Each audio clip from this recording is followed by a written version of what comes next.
Hello students, मैं Sandeep Singh welcome करता हूं आपका मैग्नेट ब्रेन्स हिंदी में, जहां पर मिलता है आपको free education from class 6 to 12th। मतलब यहां पे कुछ चैप्टर्स देखने के बाद आपको किसी भी तरीके का गोल्ड सब्सक्रिप्शन या प्रीमियम सब्सक्रिप्शन लेने की बिल्कुल भी जरूरत नहीं पड़ती, क्योंकि हम आपके लिए लेकर आते हैं क्वालिटी कंटेंट एक्सपीरियंस टीचर्स के साथ, वो भी फ्री ऑफ कॉस्ट।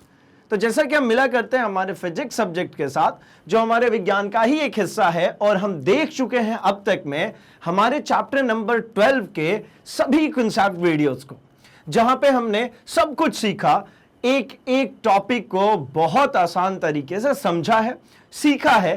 अब बारी आ गई है उसी चैप्टर की, चैप्टर नंबर 12 विद्युत की एनसीईआरटी क्वेश्चंस को सॉल्व करने की।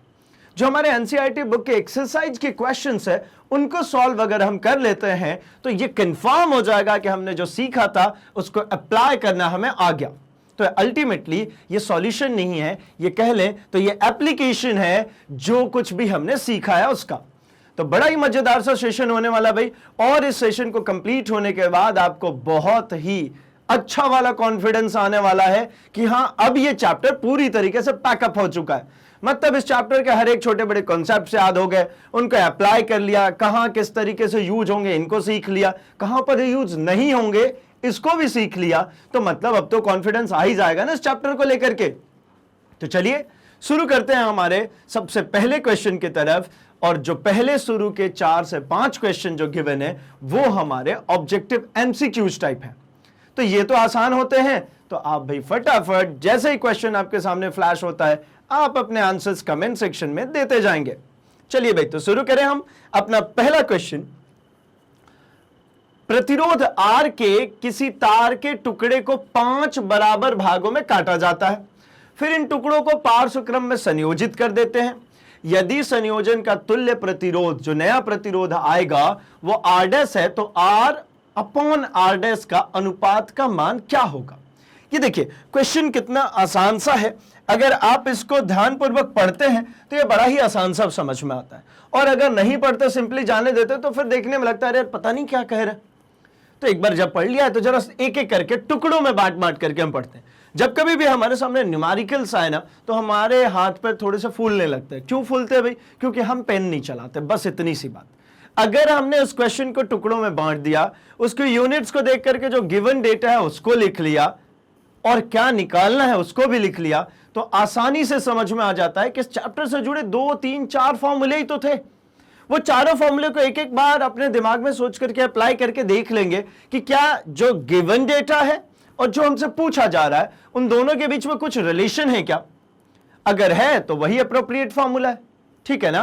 तो देखिए यहां पे मैं क्या कह रहा हूं कि भाई प्रतिरोध R के तार के टुकड़ों को 5 बराबर भाग में काट दिया।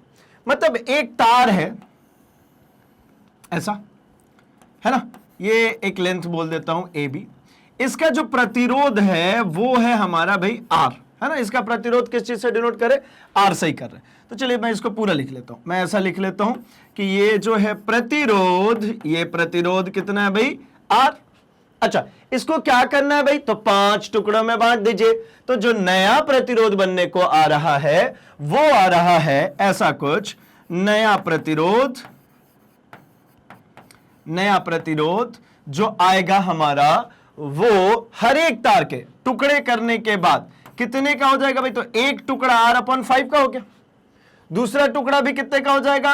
R/5 का, तीसरा टुकड़ा R/5 का, चौथा टुकड़ा R/5 का।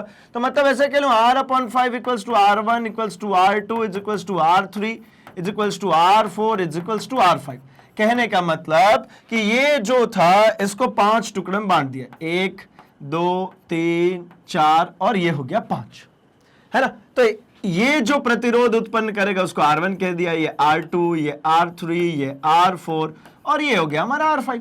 इन सभी का मान कितना होगा भाई? तो सभी का मान R/5 R/5 R/5 हो जाएगा।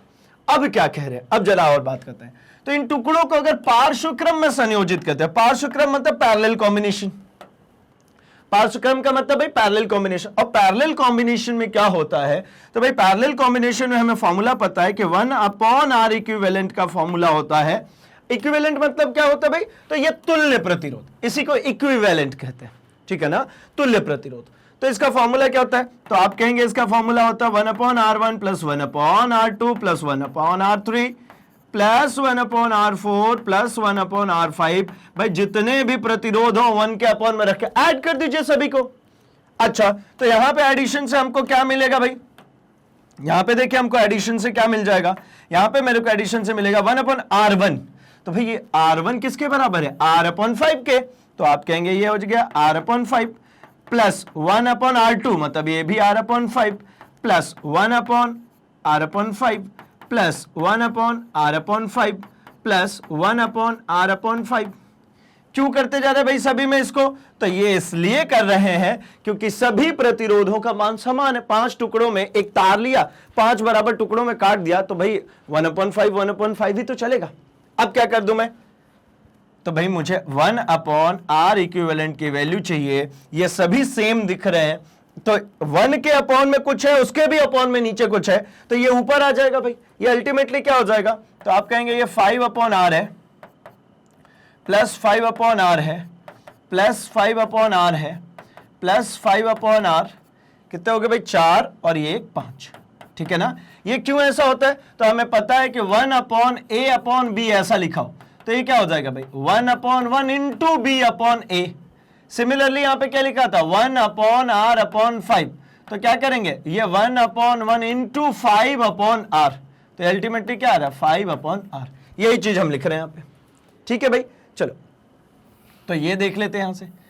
ये होने के बाद अब मुझे समझ में आता है कि ये सभी एक जैसे ही दिख रहे हैं, मतलब 1 2 3 4 5 बार। तो आप दो तरीके, या तो मैं ऐसे कहूं कि ये r/5 को कॉमन ले लूं, तो अंदर क्या बचेगा भाई? देखिए 5/r को कॉमन ले लिया तो अंदर क्या बचेगा? 1 प्लस 1 प्लस 1 प्लस 1 प्लस 1, 5 बार। अल्टीमेटली 5/r इंटू 1 2 3 4 5, मतलब कितना भाई? 25/r।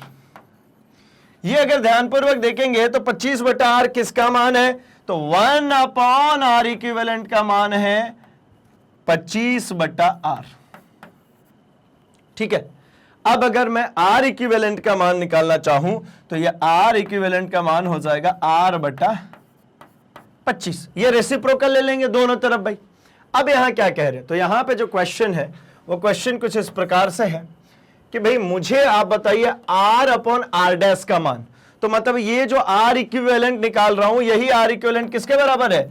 r' के, नया जो प्रतिरोध निकल के है उसके बराबर। तो भाई हो गया मेरा r/r'। r की जगह तो r ही रखिए। r' का मान कितना है? तो आप कहेंगे r/25। मैंने अभी सिखाया कि अपॉन में जो होता है वो ऊपर चला जाता है भाई, तो हो गया ना r/r। ठीक है, या फिर इसको अलग ही लिख लीजिए, r/1 इंटू 25/r। ये r से r कट गया, अल्टीमेटली आंसर विल बी 25। 25 क्या है भाई? तो ये ओम। क्यों? क्योंकि ये प्रतिरोध की बात कर रहा है, तो 25 ओम। क्या ऑप्शन में है क्या मेरे पास? भाई ये नहीं होगा, ये भी नहीं होगा, ये भी नहीं होगा। घ option is the correct option. घ में हमें आंसर देखने को मिल रहा है, तो ये हो गया भाई हमारा घ करेक्ट है बिल्कुल। चाहे तो आप स्क्रीनशॉट रख सकते हैं इस आंसर के। चलिए भाई हम बढ़ते हैं अपने नेक्स्ट क्वेश्चन के ऊपर। नेक्स्ट क्वेश्चन भी आप सॉल्व कीजिए। आप इसमें देखेंगे तो मुझसे पूछा गया है डायरेक्ट क्वेश्चन। डायरेक्ट क्वेश्चन किसको कहते हैं भाई? इसको सीधे फॉर्मूला पूछ लिया, कोई कैलकुलेशन की रिक्वायरमेंट नहीं। पिछले वाले में हमने देखा है कैलकुलेट किया ना, यहां पे कोई कैलकुलेशन नहीं चाहिए भैया। क्या कह रहे हैं? ये कह रहे हैं निम्नलिखित में से कौन सा पद विद्युत परिपथ में शक्ति को निरूपित नहीं करता है? भाई ध्यान रखेंगे, करता ही है हर बार नहीं पूछा जाएगा, यहां पूछ ले नहीं करता है, मतलब कोई तो रिलेशन है जो इसमें से गड़बड़ है। तो भाई विद्युत शक्ति, शक्ति के लिए हमने क्या कहा था? पावरफुल कौन होता है? हमने कहा है कि भाई जो वीआईपी होता है वो पावरफुल होता है। आप इधर से प्रोनाउंशिएट करके देखिए, वीआईपी है ना। पावरफुल कौन होता है भाई? हम क्या कहते हैं हमारी सोसाइटी में पावरफुल कौन कहते हैं? भाई वीआईपी लोग हैं, बड़े पावरफुल है। तो मतलब वीआईपी पावरफुल है, यानी P इक्वल्स टू IV, मतलब शक्ति इक्वल्स टू मुझे क्या मिल जाएगा भाई? धारा इंटू विभव। अब एक काम करते हैं, इसको एक एक करके एक्सपांड करते हैं। तो P इक्वल्स टू मुझे यहां से दिख रहा है, यहां से P इक्वल्स टू मुझे दिख रहा है कि क्या मिल गया था भाई? I into V। अब चूंकि V इक्वल्स टू होता है IR, है ना। V इक्वल्स टू क्या होता है भाई? IR, ओम्स लॉ से। इसको भी हमने इस तरीके से याद किया हुआ है, ओम वीर थे, V equals to I R, apply कीजिए तो P equals to I into इस V की जगह पे रख दीजिए तो आई आर, तो P इक्वल्स टू क्या हो गया भाई, तो आई स्क्वायर आर। एक रिलेशनशिप ये आ गया, एक पावर के लिए रिलेशनशिप ये आ गया। एक और काम कर सकता हूं, अगर मैं इस आई को यहीं रखूं, आई को यहीं रखें तो ये क्या हो जाएगा V अपॉन आर। तो इस I को रिप्लेस करें इस बार, एक बार देखिए, एक बार मैंने इस V को रिप्लेस किया, एक बार I को करता हूं, चलिए इसको ही लिखता हूं मैं, तो P इज इक्वल्स टू आई की जगह पे रख दीजिए V अपॉन आर इंटू यहां पे जो V चल रहा था वो है एज इट इज, मतलब क्या हो गया V स्क्वायर अपॉन आर, मतलब एक रिलेशन आ गया P equals to V square upon R. यानी ये तीन रिलेशनशिप मुझे देखने को मिल गए क्या भाई, तो P इक्वल्स टू या तो IV लिखिए या आई स्क्वायर आर लिखिए या फिर V स्क्वायर अपॉन आर लिखिए, आई स्क्वायर आर लिखिए V स्क्वायर अपॉन आर। चले एक बार ऑप्शन चेक करें तो देखिए भाई ऑप्शन में आई स्क्वायर आर होता है बिल्कुल, तो ये भाई ये करेक्ट है, ये गलत नहीं है। दूसरा आई आर स्क्वायर, ऐसा कुछ दिख रहा है क्या, आई आर स्क्वायर, प्रतिरोध का स्क्वायर होने की कोई स्थिति नहीं पैदा हो रही भाई, प्रतिरोध कहीं स्क्वायर नहीं होगा। आई वी बिल्कुल, अब वहां वी आई लिखा है अपने आई वी लिखा है, सेम है ना, प्रोडक्ट है तो, और ये वी स्क्वायर अपॉन आर, ठीक है, तो वी स्क्वायर अपॉन आर ये भी होता है, मतलब कि ये भी हमारा जो है, ध्यान से देखेंगे, ये पावर को निरूपित कर रहा है, ये भी पावर को निरूपित कर रहा है, ये भी पावर को निरूपित कर रहा है, लेकिन ये पावर को निरूपित नहीं कर रहा है, अर्थात यही हमारा सही आंसर है। ये क्या हो जाएगा भाई, ये हमारा सही आंसर हो जाएगा, करेक्ट आंसर हो जाएगा। तो देखिए हमारा करेक्ट आंसर क्या है भाई, ख। ठीक, चलिए बढ़ते हैं अपने नेक्स्ट क्वेश्चन, क्वेश्चन नंबर 3 की तरफ। किसी विद्युत बल्ब का अनुमतांक 220 वोल्ट और 100 वाट है, जबकि इसे 110 वोल्ट पर प्रचालित करते हैं, तब इसके द्वारा उपभुक्त शक्ति कितनी होगी। अब देखिए जो अभी हमने फॉर्मूला निकाला ना, उस पर क्वेश्चन आ गया, क्या कह रहे हैं, अनुमतांक का मतलब क्या समझेंगे भाई, कि अनुमतांक से ये तात्पर्य है सिंपली कि जब हम कोई गैजेट खरीद के ले आते हैं ना, तो उस गैजेट के ऊपर, मतलब वो जो कुछ भी, लाइक यहां बल्ब खरीद के लाए हैं, तो बल्ब का जो डब्बा आता है उसमें आप पढ़ेंगे तो एक रेटिंग लिखी होती है कि बल्ब कितने पे ऑपरेट हो सकता है ना, कितनी शक्ति यूटिलाइज करेगा, उस पर लिखा होता है। तो मतलब उसी को हम अनुमतांक कहते हैं कि उस पर जो मार्किंग्स है उसको क्या है भाई, तो बल्ब का अनुमतांक हमें दे दिया गया है 220 वोल्ट और 100 वॉट। अच्छा, इकाई देखने से ही हमें पता चल जाता है कि क्या गिवन है, और गिवन डेटा अगर हमने लिख लिया तो हमारा काम हो जाता है। यहां पे वोल्ट दिख रहा है, इसका मतलब ये क्या गिवन होगा भाई, ये गिवन होगा विभवांतर। ये वॉट गिवन है, वॉट कौन होता है भाई, तो पावर, शक्ति, तो ये हो गई भाई शक्ति गिवन है। ठीक है, अब कह रहे हैं जब इसे 110 वोल्ट पर प्रचालित करते हैं तो शक्ति कितनी होगी, मतलब एक नई चीज दी है कि अगर इसको विभवांतर प्रोड्यूस किया जाए, आप प्रवाहित इसके अलोंग किया जाए, कितना भाई 110 वोल्ट, तब ये कितनी शक्ति यूटिलाइज करेगा, मतलब कितनी शक्ति खपत होगी, ऐसा कह सकते हैं। तो भाई एक बात समझिए, मुझे निकालनी है इस बल्ब की शक्ति, तो शक्ति निकालने के लिए अगर यहां पे मुझे वोल्टेज दिया हुआ है, जो मैं अभी आपको समझा रहा था कि भाई आप गिवन डेटा लिख देंगे ना तो आपके आंसर बन जाएंगे। कैसे बनेंगे, तो देखिए आपने यहां पे शक्ति लिख दिया ना, शक्ति आपको निकालना है ना, तो भाई शक्ति के लिए फॉर्मूला हमने क्या देखा था, या तो मेरे पास आई स्क्वायर आर हो, या फिर मेरे पास वी स्क्वायर अपॉन आर हो, या फिर मेरे पास आई वी हो। ये अभी हमने कैलकुलेट किया, ये तीनों में से कोई एक फॉर्मूला होना चाहिए, हमारा काम हो जाएगा। तो आपको इसमें कहीं धारा दिख रही क्या, विद्युत धारा नहीं दिख रही ना, विद्युत धारा कहीं नहीं दिख रही, ये गिवन डेटा में हमको विद्युत धारा नहीं दिख रही, नहीं दिख रही, इसका मतलब क्या भाई, ये वाले फॉर्मूले को एलिमिनेट कर देता हूं, इसको भी। अब क्या बचा, तो अब बचा वी स्क्वायर, तो v तो गिवन है, ये रहा v, लेकिन एक समस्या है। समस्या क्या भाई, r नहीं दिया गया है, लेकिन एक बात समझेंगे, अगर मुझे ये दो डेटा गिवन है, दो डेटा कौन से गिवन है भाई, ये देखिए यहां पे p गिवन है और v गिवन है, तो r नहीं कैलकुलेट होगा क्या। मैं इस वाले स्टेटमेंट में यहां पे मैं अगर आपसे पूछूं कि भाई यहां से आप निकाल लो प्रतिरोध, अगर यहां से प्रतिरोध निकाल लेंगे तो मुझे ये जो मेरा फॉर्मूला दिख रहा है P इक्वल्स टू, मैं अलग से लिख दे रहा हूं, V स्क्वायर अपॉन R, इसमें रख करके ये शक्ति मैं कैलकुलेट कर लूंगा।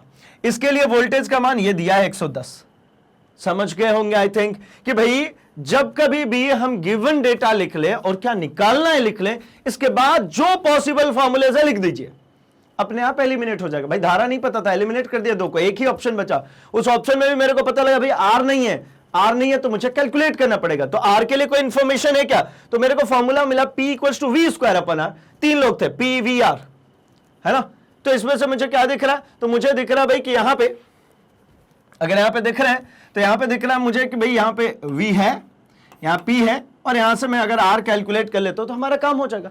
आइए चलिए कैलकुलेट करते हैं। तो हमारे इस क्वेश्चन के अकॉर्डिंगली मुझे चाहिए क्या भाई कि P इक्वल्स टू होता है V स्क्वायर अपॉन R। मुझे चाहिए यहां पे R, तो क्या कर दूं मैं, R इक्वल्स टू यही फॉर्मूला लिख सकता हूं क्या, V स्क्वायर अपॉन P के टर्म्स में। भाई तिर्यक गुणा, ये R इधर गया तो ये P नीचे आ जाएगा, सिंपल। अब बताइए भाई R equals to V square मतलब 220 गुणे 220 अपॉन में पार कितनी रेटिंग की है, 100। अब ये 2 जीरो काट दीजिए, 22 हम अगर करेंगे, 22 से 22 का गुणा करेंगे तो ये होता है 484। ठीक है, कुछ नंबर्स जैसे कि आपको याद होंगे, ठीक है ना, उसी प्रकार से ये भी अपने को याद है भाई, 20 का जैसे है 400, उसी तरीके से 22 का 484। ठीक है, कुछ वैल्यूज तो याद रख ही लेनी चाहिए क्योंकि बार बार यूज होता है, और नहीं भी है तो गुणा कर लीजिए ना, 22 गुणे 22, सिंपल। कितना आ जाएगा, आर आ जाएगा 484 ओम। अब मुझे पता चल गया कि भाई मुझे एक बल्ब जलाना है जिसका प्रतिरोध 484 ओम है और उसके अलोंग हमने दिया हुआ है 110 वोल्ट। ठीक है, अगर मैं ऐसा कहता हूं कि ये देखिए, ये एक बल्ब है, इसके अलोंग मैंने दे दिया कितना भाई, तो इसके अलोंग मैंने दे दिया हुआ है 110 वोल्ट, और इस बल्ब का प्रतिरोध जो है, ठीक है ना, वो 484 आ चुका। अब निकालना आसान है भाई कि अब मेरे को 2 डेटा मिल गया है, अब तीसरा डेटा मुझे कैलकुलेट करना है। क्या चाहिए मुझे, पावर। तो P equals to V square upon R। अब रखिए V की जगह कितना, तो 110 गुणे 110, ठीक है, अपॉन R की जगह क्या भाई, 484। ठीक है, अगर आप इसको कैंसिल आउट करते हैं, ठीक है, तो 11 में 121 00 अपॉन 484, इससे इसको विभाजित करेंगे तो ये आ जाएगा 25 वोल्ट। ठीक है, ये इसको विभाजित करेंगे तो कितना आ जाएगा, 25 वोल्ट। क्या ऑप्शन में है, बिल्कुल है भाई, घ आंसर बिल्कुल करेक्ट आंसर। कोई कंफ्यूजन नहीं होना चाहिए भाई कि ये 2 वोल्टेजेस दिए थे, है ना, 2 वोल्टेजेस नहीं दिए, ये उसकी रेटिंग है, ये उसके डब्बे पे लिखा है, और ये हमने उसको सप्लाई दिया हुआ है। ठीक है ना, ये हमने सप्लाई दिया है। अभी डब्बे पे तो अधिकतम ही लिखा है ना, इतना ऑपरेटिंग है इसका।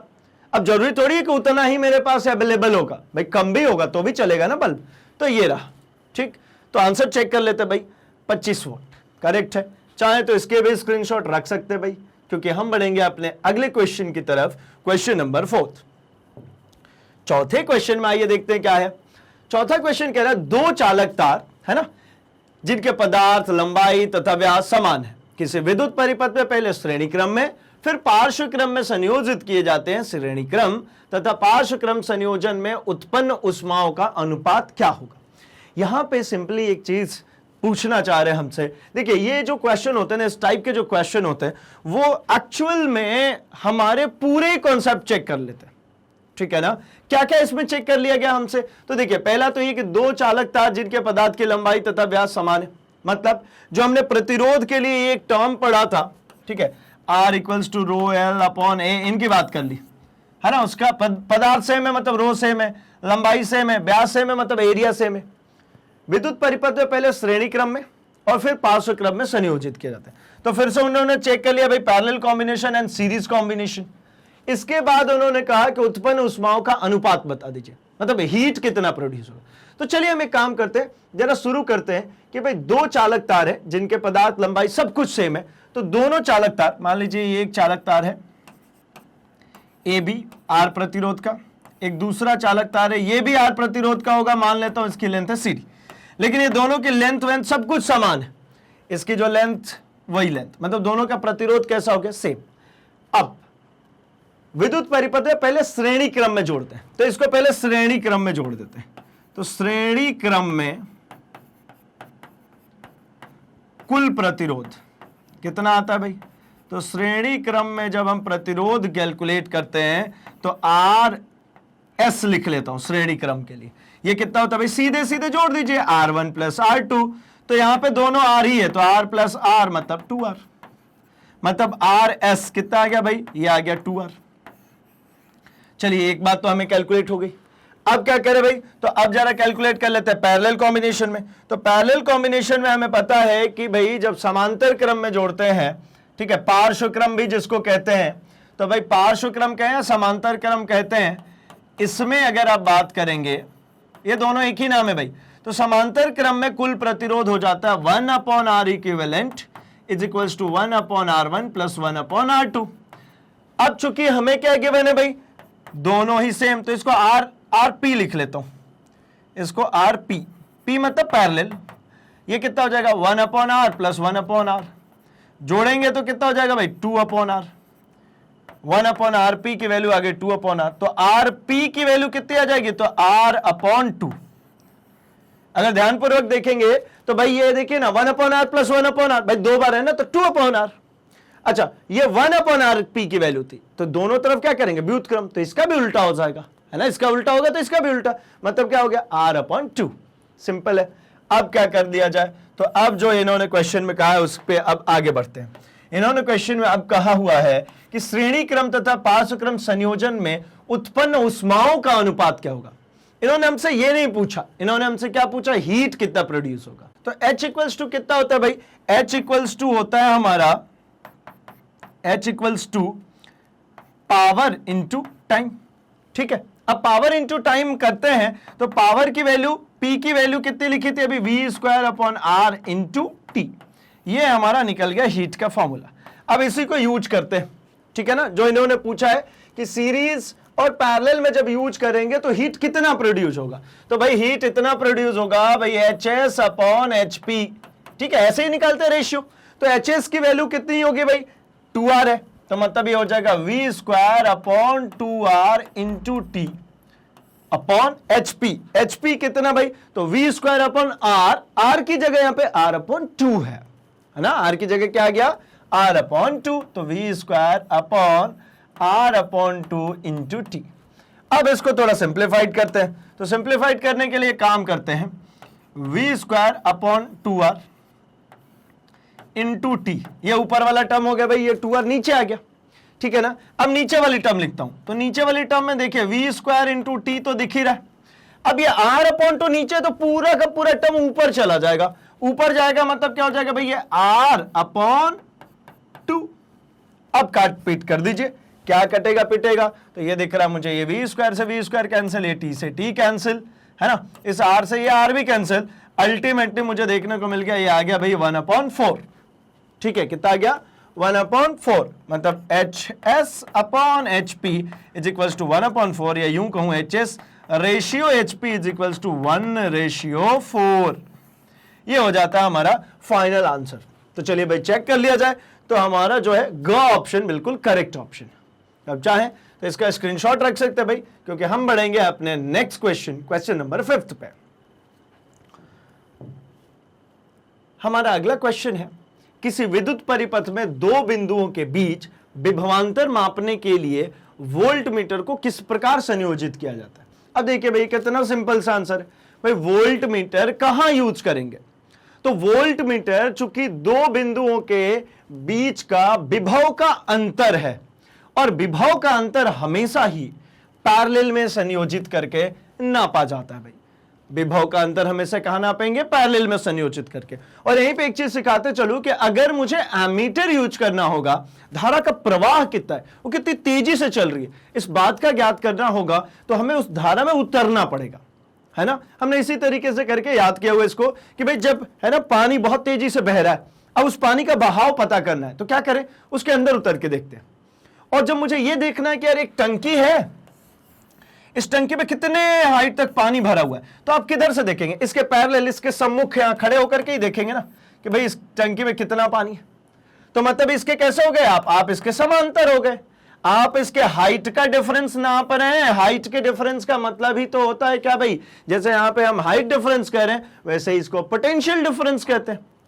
तो इन दोनों के समांतर, ऐसा करके हम याद रख लेते हैं। तो वोल्ट मीटर हमेशा पैरेलल में और एमीटर हमेशा सीरीज में कनेक्ट की जाती है। चलिए आगे बढ़ते हैं। क्वेश्चन नंबर 6, किसी तांबे के तार का व्यास 0.5 mm है तथा प्रतिरोधकता 1.6 इंटू 10⁻⁸ ओम मीटर, ठीक है 10 ओम प्रतिरोध का प्रतिरोधक बनाने के लिए कितने लंबे तार की आवश्यकता होगी। और एक और क्वेश्चन है, यदि इसे दोगुने व्यास का तार लें तो प्रतिरोध में क्या अंतर आएगा। ठीक है, मतलब एक चीज तो ये समझ में आ रही है पहले कि भाई ये जो गिवन डेटा है सबसे पहले लिख लूं ताकि मुझे इस क्वेश्चन को फिर से सॉल्व करने में आसानी हो जाए। तो गिवन डेटा क्या क्या है, देखिए सबसे पहले दिया गया है कि 0.5 mm मिलीमीटर, तो ये दे दिया भैया व्यास हो गया 0.5 mm। अच्छा, यहां पे मुझे इसकी इकाई जो देखेंगे ओम मीटर, तो ओम मीटर किसकी इकाई होती है भाई, तो ये प्रतिरोधकता रो की इकाई, तो रो कितना आ गया 1.6 इंटू 10⁻⁸ ओम मीटर। ठीक है, अच्छा अब कह रहे हैं प्रतिरोध 10 ओम के लिए लंबाई ज्ञात करें। ये क्वेश्चन में पूछ रहे हैं कि इस 10 ओम के लिए आप निकाल के दीजिए भैया कितना लेंथ चाहिए वायर का। क्वेश्चन समझ में आ गया होगा आई थिंक। एक मटेरियल है, उस मटेरियल की प्रतिरोधकता हमको दे दी गई, ठीक है, विशिष्ट प्रतिरोध उसका दे दिया गया और उसकी मोटाई दे दी गई। भाई व्यास दिया है तो मैं निकाल लूंगा उसका अनुप्रस्थ काट कर क्षेत्रफल, तो मतलब उसकी मोटाई देने के लिए हमारे पास एक डेटा है, उस मटेरियल की स्पेसिफिक रेजिस्टेंस विशिष्ट प्रतिरोध हमारे पास आ गया। मुझे तो लंबाई बताना है, कितना लंबा तार ले कितनी रुकावट पैदा हो जाए। कितना रुकावट, 10 ओम का। आइए चलिए क्वेश्चन को देखते हैं। तो सबसे पहला काम तो यह है कि मुझे पता है एक फॉर्मूला कि भाई R इक्वल्स टू होता है रो L अपॉन A। यहां पे R मुझे गिवन है कितना, ये 10, रो मुझे गिवन है 1.6 इंटू 10⁻⁸, L मुझे कैलकुलेट करनी है और A मुझे गिवन डायरेक्ट नहीं है, A मुझे निकालना है। तो A कैसे निकलेगा भाई, तो A निकलेगा पाई इंटू D/2 का स्क्वायर, है ना भाई। अनुप्रस्थ काट का एक तार है, तार कहने का मतलब क्या होता है, व्यास कह दिया, इसका मतलब ये रॉड होगा। अब ये रॉड जैसा अगर होगा तो इसका क्या होगा भाई, तो इसकी एक त्रिज्या हो जाएगी R, ठीक है। तो इसका मतलब सिर्फ इतने का, इसका क्षेत्रफल, तो वृत्त का क्षेत्रफल, वृत्त का क्षेत्रफल क्या होता है भाई, वृत्त का क्षेत्रफल होता है, वृत्त का क्षेत्रफल हमारा होता है पाई R स्क्वायर। अब यहां पे R भी नहीं दिया तो भाई त्रिज्या जो होती है वो हमें पता है कि व्यास की आधी होती है, तो ये लिख लिया फॉर्मूला, सिंपल। ये हो गया कितना, पाई व्यास अपॉन 2 का स्क्वायर, ठीक है। इसी चीज को हम क्या कहते हैं, पाई स्क्वायर भी कहते हैं, पाई आर स्क्वायर भी कहते हैं। चलिए तो अब क्या करें भाई, तो इसमें सभी वैल्यूज को रखते हैं और जरा कैलकुलेट कर लेते हैं। हमारे पास गिवन क्या था, हमारे पास 0.5 mm का व्यास गिवन था, लेकिन ये हम सीधे फॉर्मूले में यूज कर लें क्या भाई, जो हमने फॉर्मूला निकाला था अभी, तो कहेंगे बिल्कुल नहीं, हमें उसको स्टैंडर्ड फॉर्मेट में कन्वर्ट करना पड़ेगा। स्टैंडर्ड मतलब क्या होता है भाई, मीटर में चाहिए ना, मिलीमीटर में नहीं, मीटर में, क्योंकि लंबाई की जो होती है इकाई वो होती है स्टैंडर्ड इकाई मीटर, तो ये भी मुझे मीटर में चाहिए। तो मीटर में कन्वर्ट करने के लिए क्या करूं, 1000 से विभाजित, है ना, 1000 से विभाजित करेंगे तो क्या होगा, देखिए दशमलव यहां पे है तो 2 डिजिट लेफ्ट और खिसक जाएगा, मतलब कितना हो गया, ये हो गया 0.005 मीटर। अब जो फॉर्मूला हमने अभी निकाला था उस फॉर्मूले के अकॉर्डिंगली बात करें तो देखिए R equals to rho L upon A, यहां से मुझे L चाहिए तो 3 गुणा कर देता हूं, क्या हो जाएगा, rho L is equals to RA। यहां से मुझे क्या चाहिए, L, तो मैं लिख लूंगा R upon rho into A। अब चूंकि R उन्होंने 10 दिया हुआ था और L रो का मान भी 1.6 इंटू 10⁻⁸ गिवन था। अब यहां पे बचा A, तो A के लिए अभी हमने फॉर्मूला निकाला क्या, पाई D/2 का स्क्वायर, पाई D/2 का स्क्वायर, ठीक है ना। तो चलिए सब कुछ इसमें रख देते हैं, तो क्या लिखा, 10 इंटू पाई 0.005/2 का स्क्वायर, D का स्क्वायर, इस D का स्क्वायर मतलब 0.005/2 का स्क्वायर, ठीक है ना, यही तो निकला स्टैंडर्ड फॉर्मेट में। अपॉन में 1.6 इंटू 10 टू द पावर -8। जब इसको कैलकुलेट करेंगे तो ये भाई 10, इस पाई का मान कितना 3.14 और 5 का स्क्वायरिंग कितना होगा तो 5 5 25, ठीक है ना। और 1 2 3 डिजिट है, ठीक है। इस डिजिट्स को जब कंपनसेट करेंगे स्क्वायरिंग में तो ये कितना आ जाएगा भाई, ये आ जाएगा 10 टू द पावर -8। नीचे 1.6 as it is, 10 to the power -8 जो था वो है ही। अब क्या कर दें तो ये कर देते हैं भाई 10 टू द पावर -8 इंटू ये जो 2 का स्क्वायर ऊपर से आएगा वो कितना हो जाएगा यहां पे 4, ठीक है भाई। 10 टू द पावर अगर कंपनसेट नहीं करनी आती तो उसको मैं यहां पे जरूर सिखा देता हूं। 0.005 इसका स्क्वायर कैसे निकाला, तो देखिए इसका स्क्वायर निकालने के लिए हमने सबसे पहला काम यह किया कि 5 5 25 लिख लिया, है ना। अब 0.05 इसका स्क्वायर करेंगे तो मुझे कितना मिलेगा भाई, तो मुझे मिल जाएगा, अगर मैं इसको और थोड़ा सा नॉर्मलाइज करता हूं, ये इसको हटा दीजिए, नीचे कर दीजिए इसको हटा करके 1000, ठीक है ना, यही होगा ना। दशमलव के बदले 1, 3 डिजिट थी, 3 डिजिट लिख लिया। अब इसको एक काम कीजिए, अब इसका करके देखिए तो ये कितना हो जाएगा भाई 5 5 25 अपॉन में 1000 के लिए अगर आप करेंगे तो कितना आ जाएगा 1 2 3 4 5 6, ठीक है ना। 1000 की स्क्वायरिंग करेंगे तो कितना आ जाएगा 6। ऐसा करके हम भाई इसको कंपनसेट कर लेते हैं। अच्छा, तो अब मुझे यहां पे दिख गया कि भाई ये हो गया, मेरे दोनों मिल गए। अब काट दीजिए, 10 टू द पावर -8 से 10 टू द पावर -8 कट गया।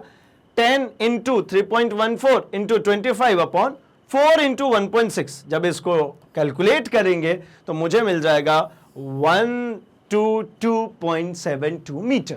कितना 122.72 मीटर। मतलब जो नया जो हमारा तार का लंबाई आने वाला है वो तार की लंबाई कितनी होनी चाहिए 122.72 मीटर का अगर तार होगा तो वो 10 ओम का प्रतिरोध उत्पन्न करेगा।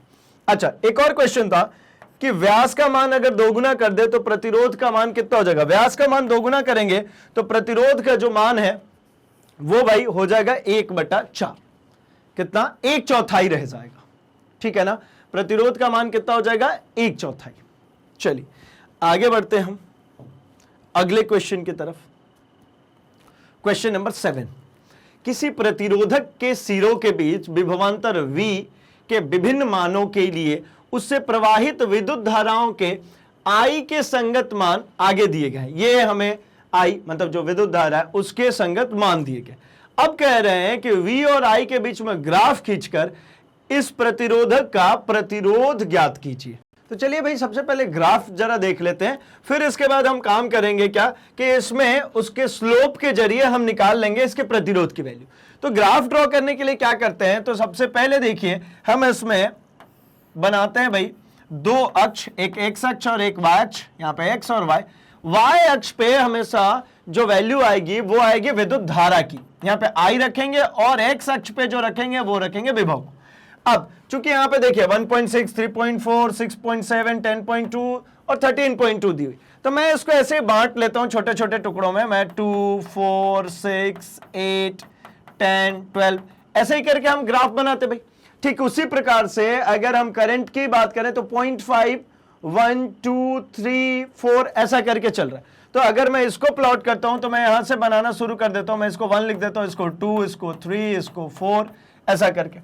अब मार्किंग्स कैसे की जाती है, तो 1.6 पे मुझे करंट का मान कितना चाहिए भाई 0.5, ठीक है। तो चलिए इसके लिए एक छोटा सा काम करता हूं मैं, ये हम एक ग्राफ रख लेते हैं जहां पे हम इनके नंबरिंग्स के अकॉर्डिंगली जरा पॉइंट आउट करते हैं। तो नंबरिंग के अकॉर्डिंग क्या होगा 1.6 पे 0.5। तो आइए देखते हैं, ये मेरा यहां तक की वैल्यू 2 हो गई, तो इससे थोड़ा सा पीछे ये वाली जो वैल्यू होगी ये हो जाएगी मेरी कितनी 1.6। इस पे कितना चाहिए, तो इस पे y का जो मान होगा वो चाहिए कितना 0.5 मतलब आधा, ये हो गया। इन दोनों लाइनों को अगर मैं ज्वाइन करता हूं तो देखिए यहां पे एक बिंदु मिलेगा। मैं सिर्फ इस बिंदु को मार्क कर दूं तो यहां पे मुझे एक बिंदु मिल गया। इस बिंदु का मान कितना है, इस बिंदु का मान अगर मैं लिखता हूं तो 1.6, 0.5 है। अच्छा अगला 3.4 पे 1 चाहिए, 3.4 पे, तो मुझे ये 2 है और ये 4 है, तो 2 और इसकी अगर बात करते हैं तो यहां कहीं पे 3.4 आएगा। 3.4 पे मुझे अगर इसकी वैल्यू देखेंगे तो ये देखिए 1 आ गया, ये परफेक्टली 1। इसी प्रकार से आगे बढ़ूंगा मैं 6.7 पे, कितना भाई, तो 2 आएगा। तो ये रहा 6 से थोड़ा सा आगे बढ़ते हैं, तो ये देखिए 6 से थोड़ा सा आगे बढ़ना है, 6.7, यहां पे कितना आ गया, ये वैल्यू आ गई 2। ठीक इसी प्रकार से और भी जितने बिंदु दिए जाएंगे, जैसे 10.2 पे 3 निकालना है, तो ये हो गया मेरा 10 से थोड़ा सा आगे बढ़ करके निकालूंगा, ये 10.2 पे मिल जाएगा मुझे 3। तो मतलब यहां पे मैंने क्या किया हुआ है, सभी वैल्यूज के अकॉर्डिंगली एक्स एक्सिस और वाई एक्सिस के पॉइंट्स बनाए और उन पॉइंट्स को मैंने एट द फाइनल एंड जमा दिया। ठीक है ना, जब इन सभी को जमा दिया तो मुझे मिल गया एक स्ट्रेट लाइन। और ये स्ट्रेट लाइन किस बात को प्रदर्शित करती है भाई, तो ये प्रदर्शित करती है प्रतिरोध को। अब मुझे निकालना है इसका प्रतिरोधक।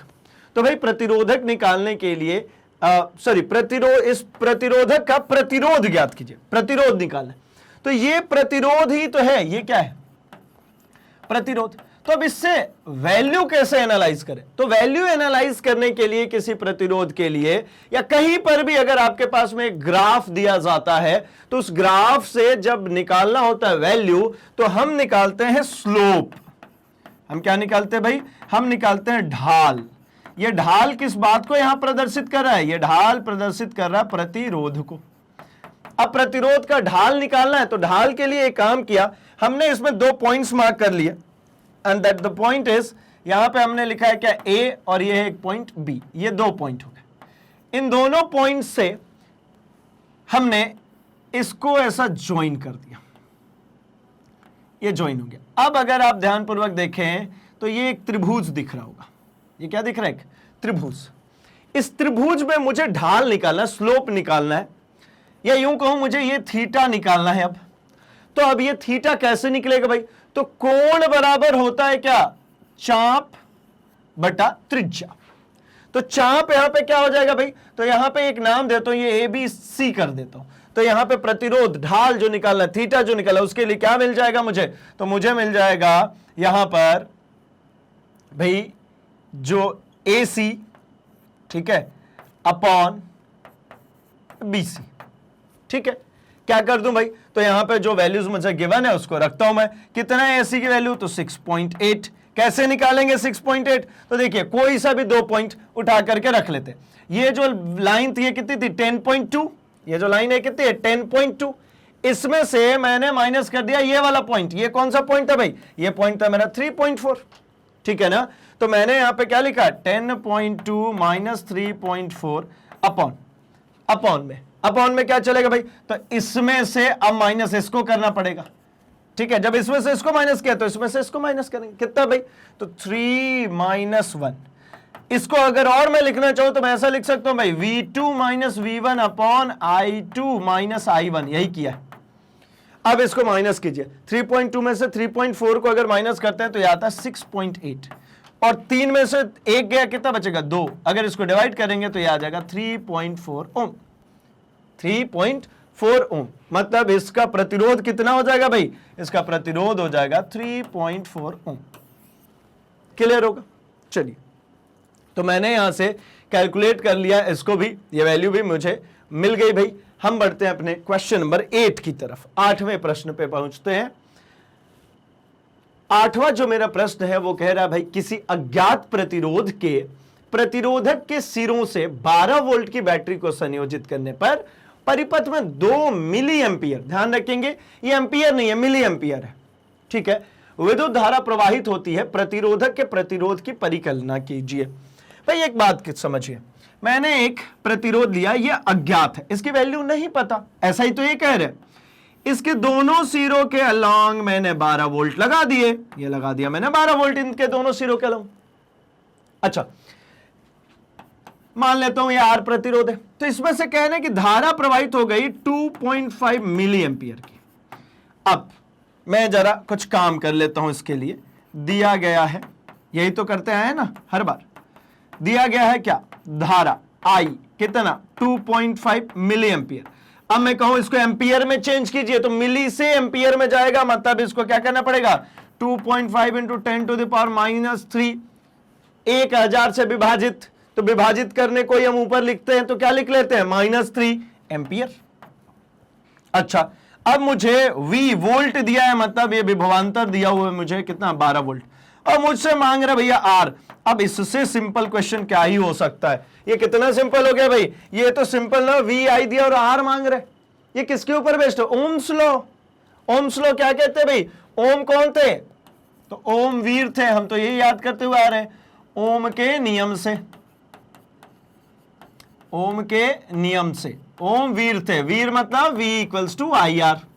अब मुझसे पूछा जा रहा है R, R निकल जाएगा कैसे भैया, तो R equals to V upon I। अब हो गया हमारा आधा से ज्यादा काम खत्म, V अपॉन I, V का मान क्वेश्चन में गिवन है डायरेक्टली 12, I का मान मुझे गिवन है यहां पे कितना 2.5 इंटू 10 टू द पावर -3। अब अगर मैं इसको सॉल्व करना चाहूं तो ये 10 टू द पावर -3 अगर ऊपर पहुंच जाए, है ना, तो ये कितना हो जाएगा 12 इंटू 10 की पावर 3, मतलब मैं इसको लिख लेता हूं सीधे सीधे 1000, 10 की पावर -3 ऊपर जाएगा तो +3 मतलब 1000 सिंपली 2.5। अब 2.5 को मैं अगर 25 लिखता हूं तो ऊपर एक और 10 मुझे बढ़ाना पड़ेगा, ठीक है ना।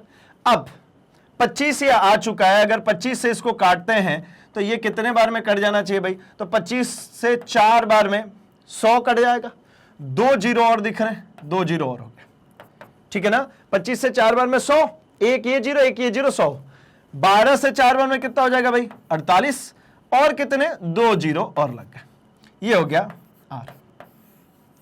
R 4800 ओम, ठीक है। R पूछा था 4800 ओम, इसका हो गया भाई आंसर, ठीक।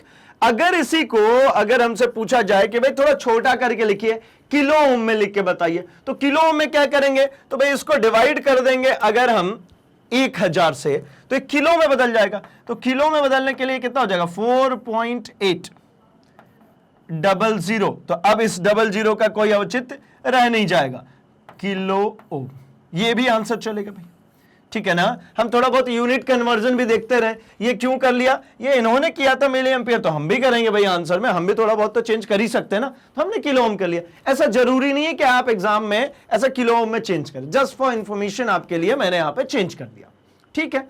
चलिए, तो क्वेश्चन नंबर 8 भी हो गया हमारा। अब बढ़ते हैं क्वेश्चन नंबर 9 की तरफ। उसके पहले आप चाहें तो इसका भी स्क्रीनशॉट रख सकते भाई। 9th क्वेश्चन में 9 वोल्ट की बैटरी, ये अच्छी बात है भाई, है ना। 9 वोल्ट की बैटरी 0.2, 0.3, 0.4, 0.5 और 12 ओम के प्रतिरोधकों के साथ श्रेणी क्रम में संयोजित किया गया, है ना, सीरीज में इन सभी को जोड़ दिया। अब पूछ रहे 12 ओम के प्रतिरोधक से कितनी विद्युत धारा प्रवाहित होगी।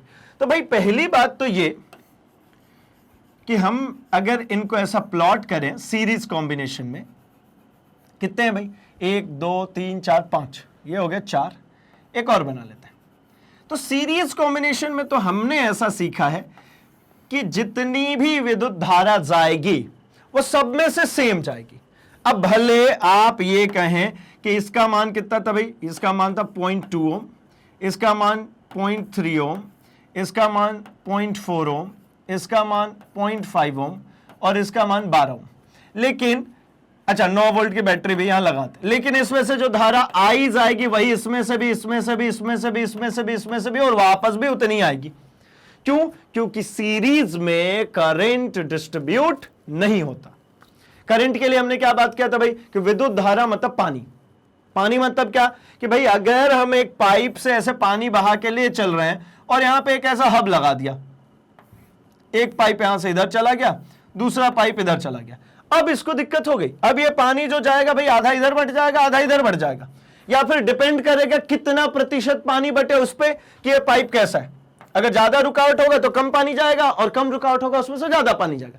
सिमिलर वे अगर यही चीज इस तरीके से होती कि एक प्रतिरोध इधर एक प्रतिरोध इधर, सिमिलरली तो यहां से आई जाता और ये बढ़ जाता दो टुकड़ों में, इधर I1 इधर I2, और किसमें कितना करंट जाता है ये डिपेंड करता। अगर इसको ज्यादा रुकावट दोगे तो कम करंट और कम रुकावट दोगे तो ज्यादा करंट, सेम पानी जैसा।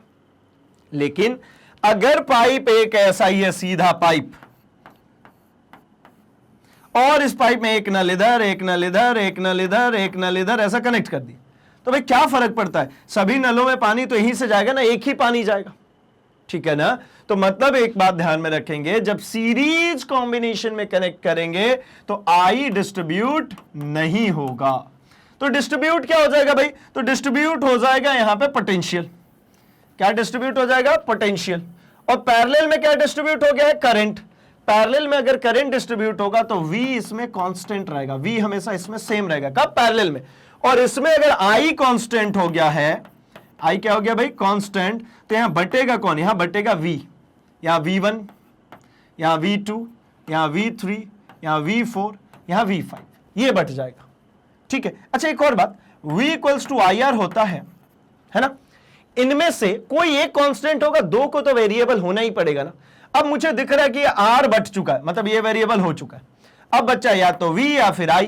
अब मुझे ये भी पता चल गया कि I सब में सेम जाएगा। ये I क्या हो रखा है, ये कांस्टेंट हो रखा है। तो ये V कैसा हो जाएगा भाई, इसको डिस्ट्रीब्यूट होना पड़ेगा, बटना पड़ेगा। यहां पे मुझे दिख रहा है ये R1 है, R2 है, और पानी के लिए दो रास्ते, मतलब करंट बट गया। तो मतलब मुझे पता चला V इक्वल्स टू IR में ये R बट गया, ये I बट गया, तो V को ही कांस्टेंट होना पड़ेगा। ऐसा भी करके हम याद रख सकते हैं। ठीक है। इसके लिए और एक तरकीब हमने सीखा था, SSC, सीरीज सेम करंट। ठीक है। और इसको कैसे याद रखते हैं भाई, PP, पैरेलल में पोटेंशियल सेम होता है। ठीक है ना, पैरेलल में पोटेंशियल सेम होता है। तो भाई किसी भी मेथड से याद रखें, एट द फाइनल एंड हमारे लिए जो काम की चीज है इस क्वेश्चन में वो ये है कि भाई इन्होंने कहा है कि अगर मैंने सीरीज में इन सभी रेजिस्टेंसेस को कनेक्ट किया है तो 12 ओम से कितना करंट बहेगा।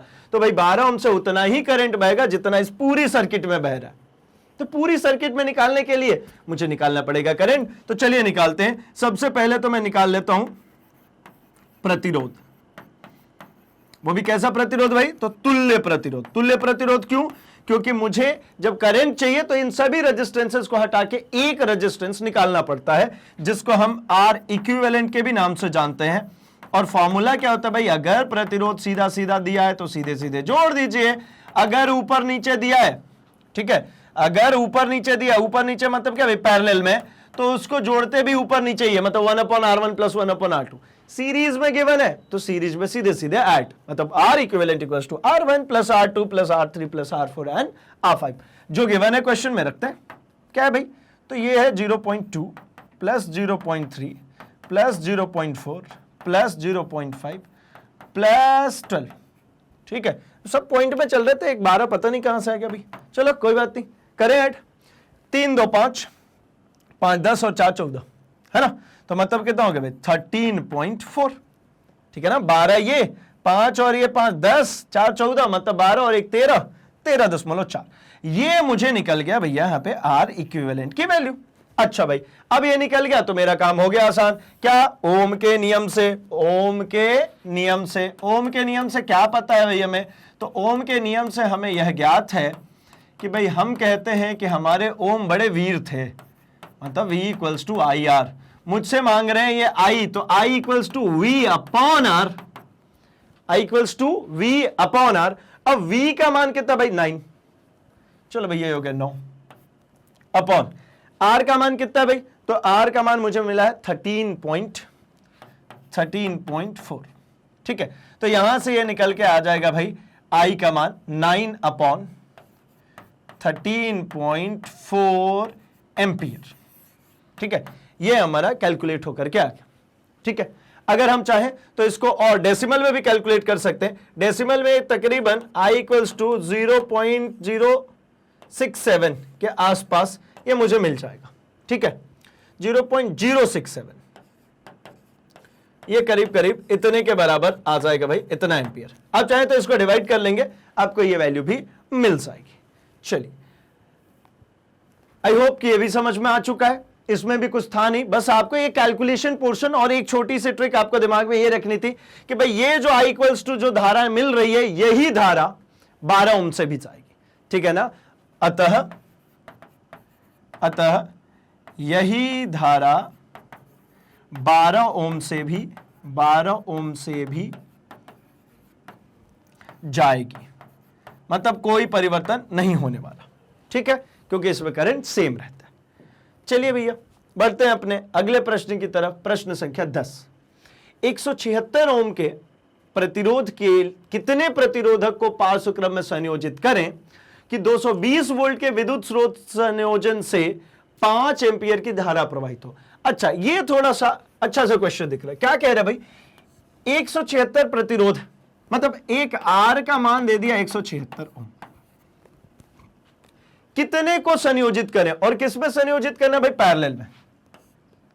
कुछ यूं कहूं कि आपको है ना बहुत सारे बल्ब दे दिए गए और इन सभी बल्बों को कह दिया गया कि पैरेलल में कनेक्ट कीजिए, और हर एक बल्ब के रेजिस्टेंस का मान है 176 ओम, ठीक।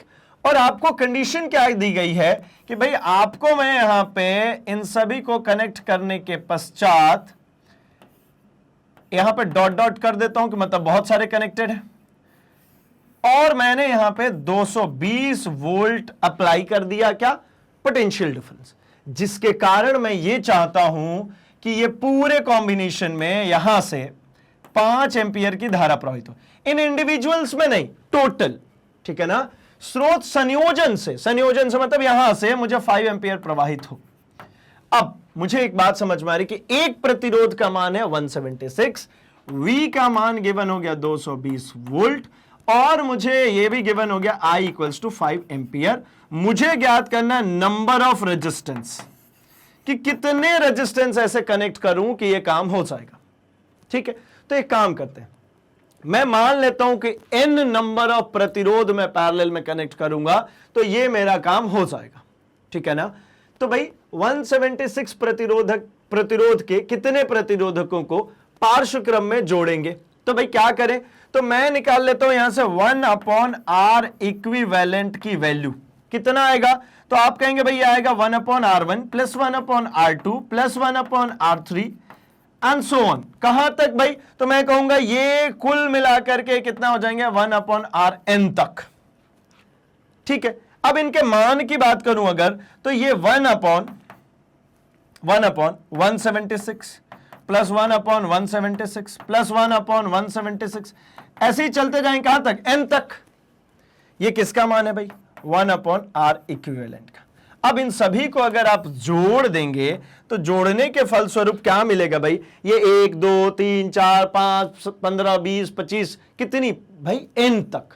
तो ये अगर n तक जोड़ूंगा तो मुझे मिल जाएगा 1/R इक्विवेलेंट का मान n/176 है ना, n/176, n टाइम्स तक है तो n/176, 5 बार होता तो 5 गुणे 1/176, 6 बार होता तो 6 गुणे 1/176, n बार में तो n गुणे 1/176, तो मतलब n/176 सीधा। तो R इक्विवेलेंट की अगर मैं वैल्यू करूं तो सीधे सीधे लिख सकता हूं 176 अपॉन n। हो गई बात। अब मुझे भाई गिवन है V और I, चलते हैं ओम के नियम में। तो ओम के नियम से इन्होंने क्या कहा था भाई, तो इन्होंने कहा था हमसे V इक्वल्स टू IR। अब भाई यहां पे मुझे निकालना है क्या भाई, कि भाई R कितने होंगे, तो इसी रिलेशन में रख देता हूं, मिल जाएगा। V की वैल्यू मुझे 220, तो V हो गई मेरी 220, I का मान 5 एम्पियर, ये डिजायर्ड है ना, और यहां पे मुझे ये आ गया 176 अपॉन n। अब क्या चाहिए, n, तिर्यक गुणा कर दीजिए भाई, R यही आया था ना, R क्या है तो 176 अपॉन n, तिर्यक गुणा कीजिए। तिर्यक गुणा के फलस्वरूप आपको प्राप्त होगा कि n आ गया इधर 5 गुणे 176 अपॉन 220, ठीक। इसको कैलकुलेट करें अगर, तो अगर 5 से इसको काट दें तो 5 के 20, ठीक है, 2 ऊपर से 22, ठीक, 5 के 20 आया, 2 आया, फिर 5 से 4 बार, मतलब 44 बार में कट जाएगा। और अगर 44 से इसको काटने की कोशिश करें तो मेरे हिसाब से ये 4 बार में कट जाना चाहिए, ठीक है। अगर इसको 44 चौके कर लेते हैं यहाँ पे आराम से, 4 चौके 16, 1 4 चौके 16 1 17 176, मतलब ये देखिए 4 बार में कट गया, यानी n का मान कितना आ गया भाई 4। यानी कुल कितने बल्ब यहाँ पे यूज कर दूं मैं, तो कुल यहाँ पे मुझे प्रतिरोध जो इस्तेमाल करने पड़ेंगे वो है 4। अगर 4 प्रतिरोधों को मैं पैरेलल कॉम्बिनेशन में यूज करता हूं तो ये मेरी कंडीशन जो गिवन थी कि भाई 220 वोल्ट अप्लाई करूं और मुझे उस कॉम्बिनेशन में 5 एम्पियर की धारा प्रवाहित हो जाए तो हो जाएगी, ठीक है। आसान था भाई। तो यहां पे मुझे n की वैल्यू आ गई 4, ये लिख लेता हूं मैं 4। ठीक, चलिए बहुत ही सिंपल सिंपल से क्वेश्चन है भाई, बस आपको करना इतना सा होता है। न्यूमेरिकल सभी आसान होते हैं, इसमें कुछ भी टफ नहीं दिख रहा होगा आपको। सिंपली आपको क्या करना होता है, ये वाला जो पार्ट है ना, यही हम करने से कतराते हैं, बस यहीं पे पूरा गेम खराब हो जाता है। हम अगर ये लिख लेते हैं ना, तो हमें ऑटोमेटिकली समझ में आ जाता है क्या करना है। आप स्वयं से देखिए ना, हमने इसमें कुछ अपनी मर्जी से नहीं किया, ये यहां पे हमने लिखा और ऑटोमेटिकली हमें एक रास्ता मिल गया कि भाई क्या अप्लाई करूं कि ये चीज मिल जाएगी, क्योंकि फॉर्मूला इसमें तो एक ही था, ये V = IR पूरे चैप्टर में। और दूसरा क्या था भाई, तो ये दो कॉम्बिनेशन के लिए दो फॉर्मूले थे, एक ये पैरेलल का और एक पीछे के क्वेश्चंस में हम करते आ रहे हैं सीरीज का। इसके अलावा तो कोई फॉर्मूला नहीं दिखा। ठीक है, चलिए आगे बढ़ता हूं मैं क्वेश्चन नंबर 11 पे। यह दर्शाइए कि आप 6 ओम प्रतिरोध के 3 प्रतिरोधकों को किस प्रकार संयोजित करेंगे कि प्राप्त संयोजन का प्रतिरोध 9 ओम हो जाए और 4 ओम हो जाए। क्या कंडीशन होगी, है ना, कि 6 ओम के प्रतिरोधक कितने हैं भाई, 3 हैं, तीनों को कैसे यूज करें कि उसका जो प्रतिरोधकों को किस प्रकार संयोजित करें कि प्राप्त संयोजन का प्रतिरोध 9 ओम हो जाए। ठीक है ना, तो भाई 6, अगर हमने 6 ओम का एक प्रतिरोध रखा, अब ये हो गया भाई मेरा 6 ओम। अब इसमें मुझे कितना चाहिए, 3 ओम चाहिए। ठीक है ना, तो अगर मुझे यहां से 3 ओम और निकालने हैं, तो 3 ओम निकालने के लिए क्या कर सकता हूं मैं, तो एक बात तो मुझे समझ में आ रही है, समझिएगा आराम से। 6 को 3 में कन्वर्ट करना है, तो सीरीज में जोड़ूंगा तो होने से रहा, मतलब मान लीजिए एक और यहां पे 6 जोड़ देता। सी देखिए मैं इसी में करता हूं, इसी में थोड़ी देर के लिए समझाता हूं। अगर मैं यहां पे एक और ऐसा 6 का जोड़ दूं, तो ये तो पूरा पिक्चर खराब हो गया।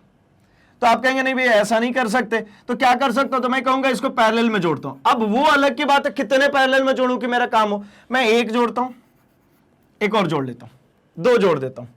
2 जोड़ने से मुझे क्या मिल रहा है जरा कैलकुलेट करके देखते, क्योंकि इसका कोई मेथड नहीं है इस तरीके से कि आप ऐसे कैलकुलेट करेंगे। तो ये सबसे बेहतर तरीका है, यहां पे मैंने 6 ओम रख दिया, यहां पे भी 6 ओम रख दिया और इसको पैक कर लेते हैं। अब जरा एक बार कैलकुलेट करके देखें क्या, तो भाई ये मेरा 6 ओम और ये दोनों पैरेलल में क्या होता है भाई, R equivalent equals to R1 R2 upon R1 plus R2।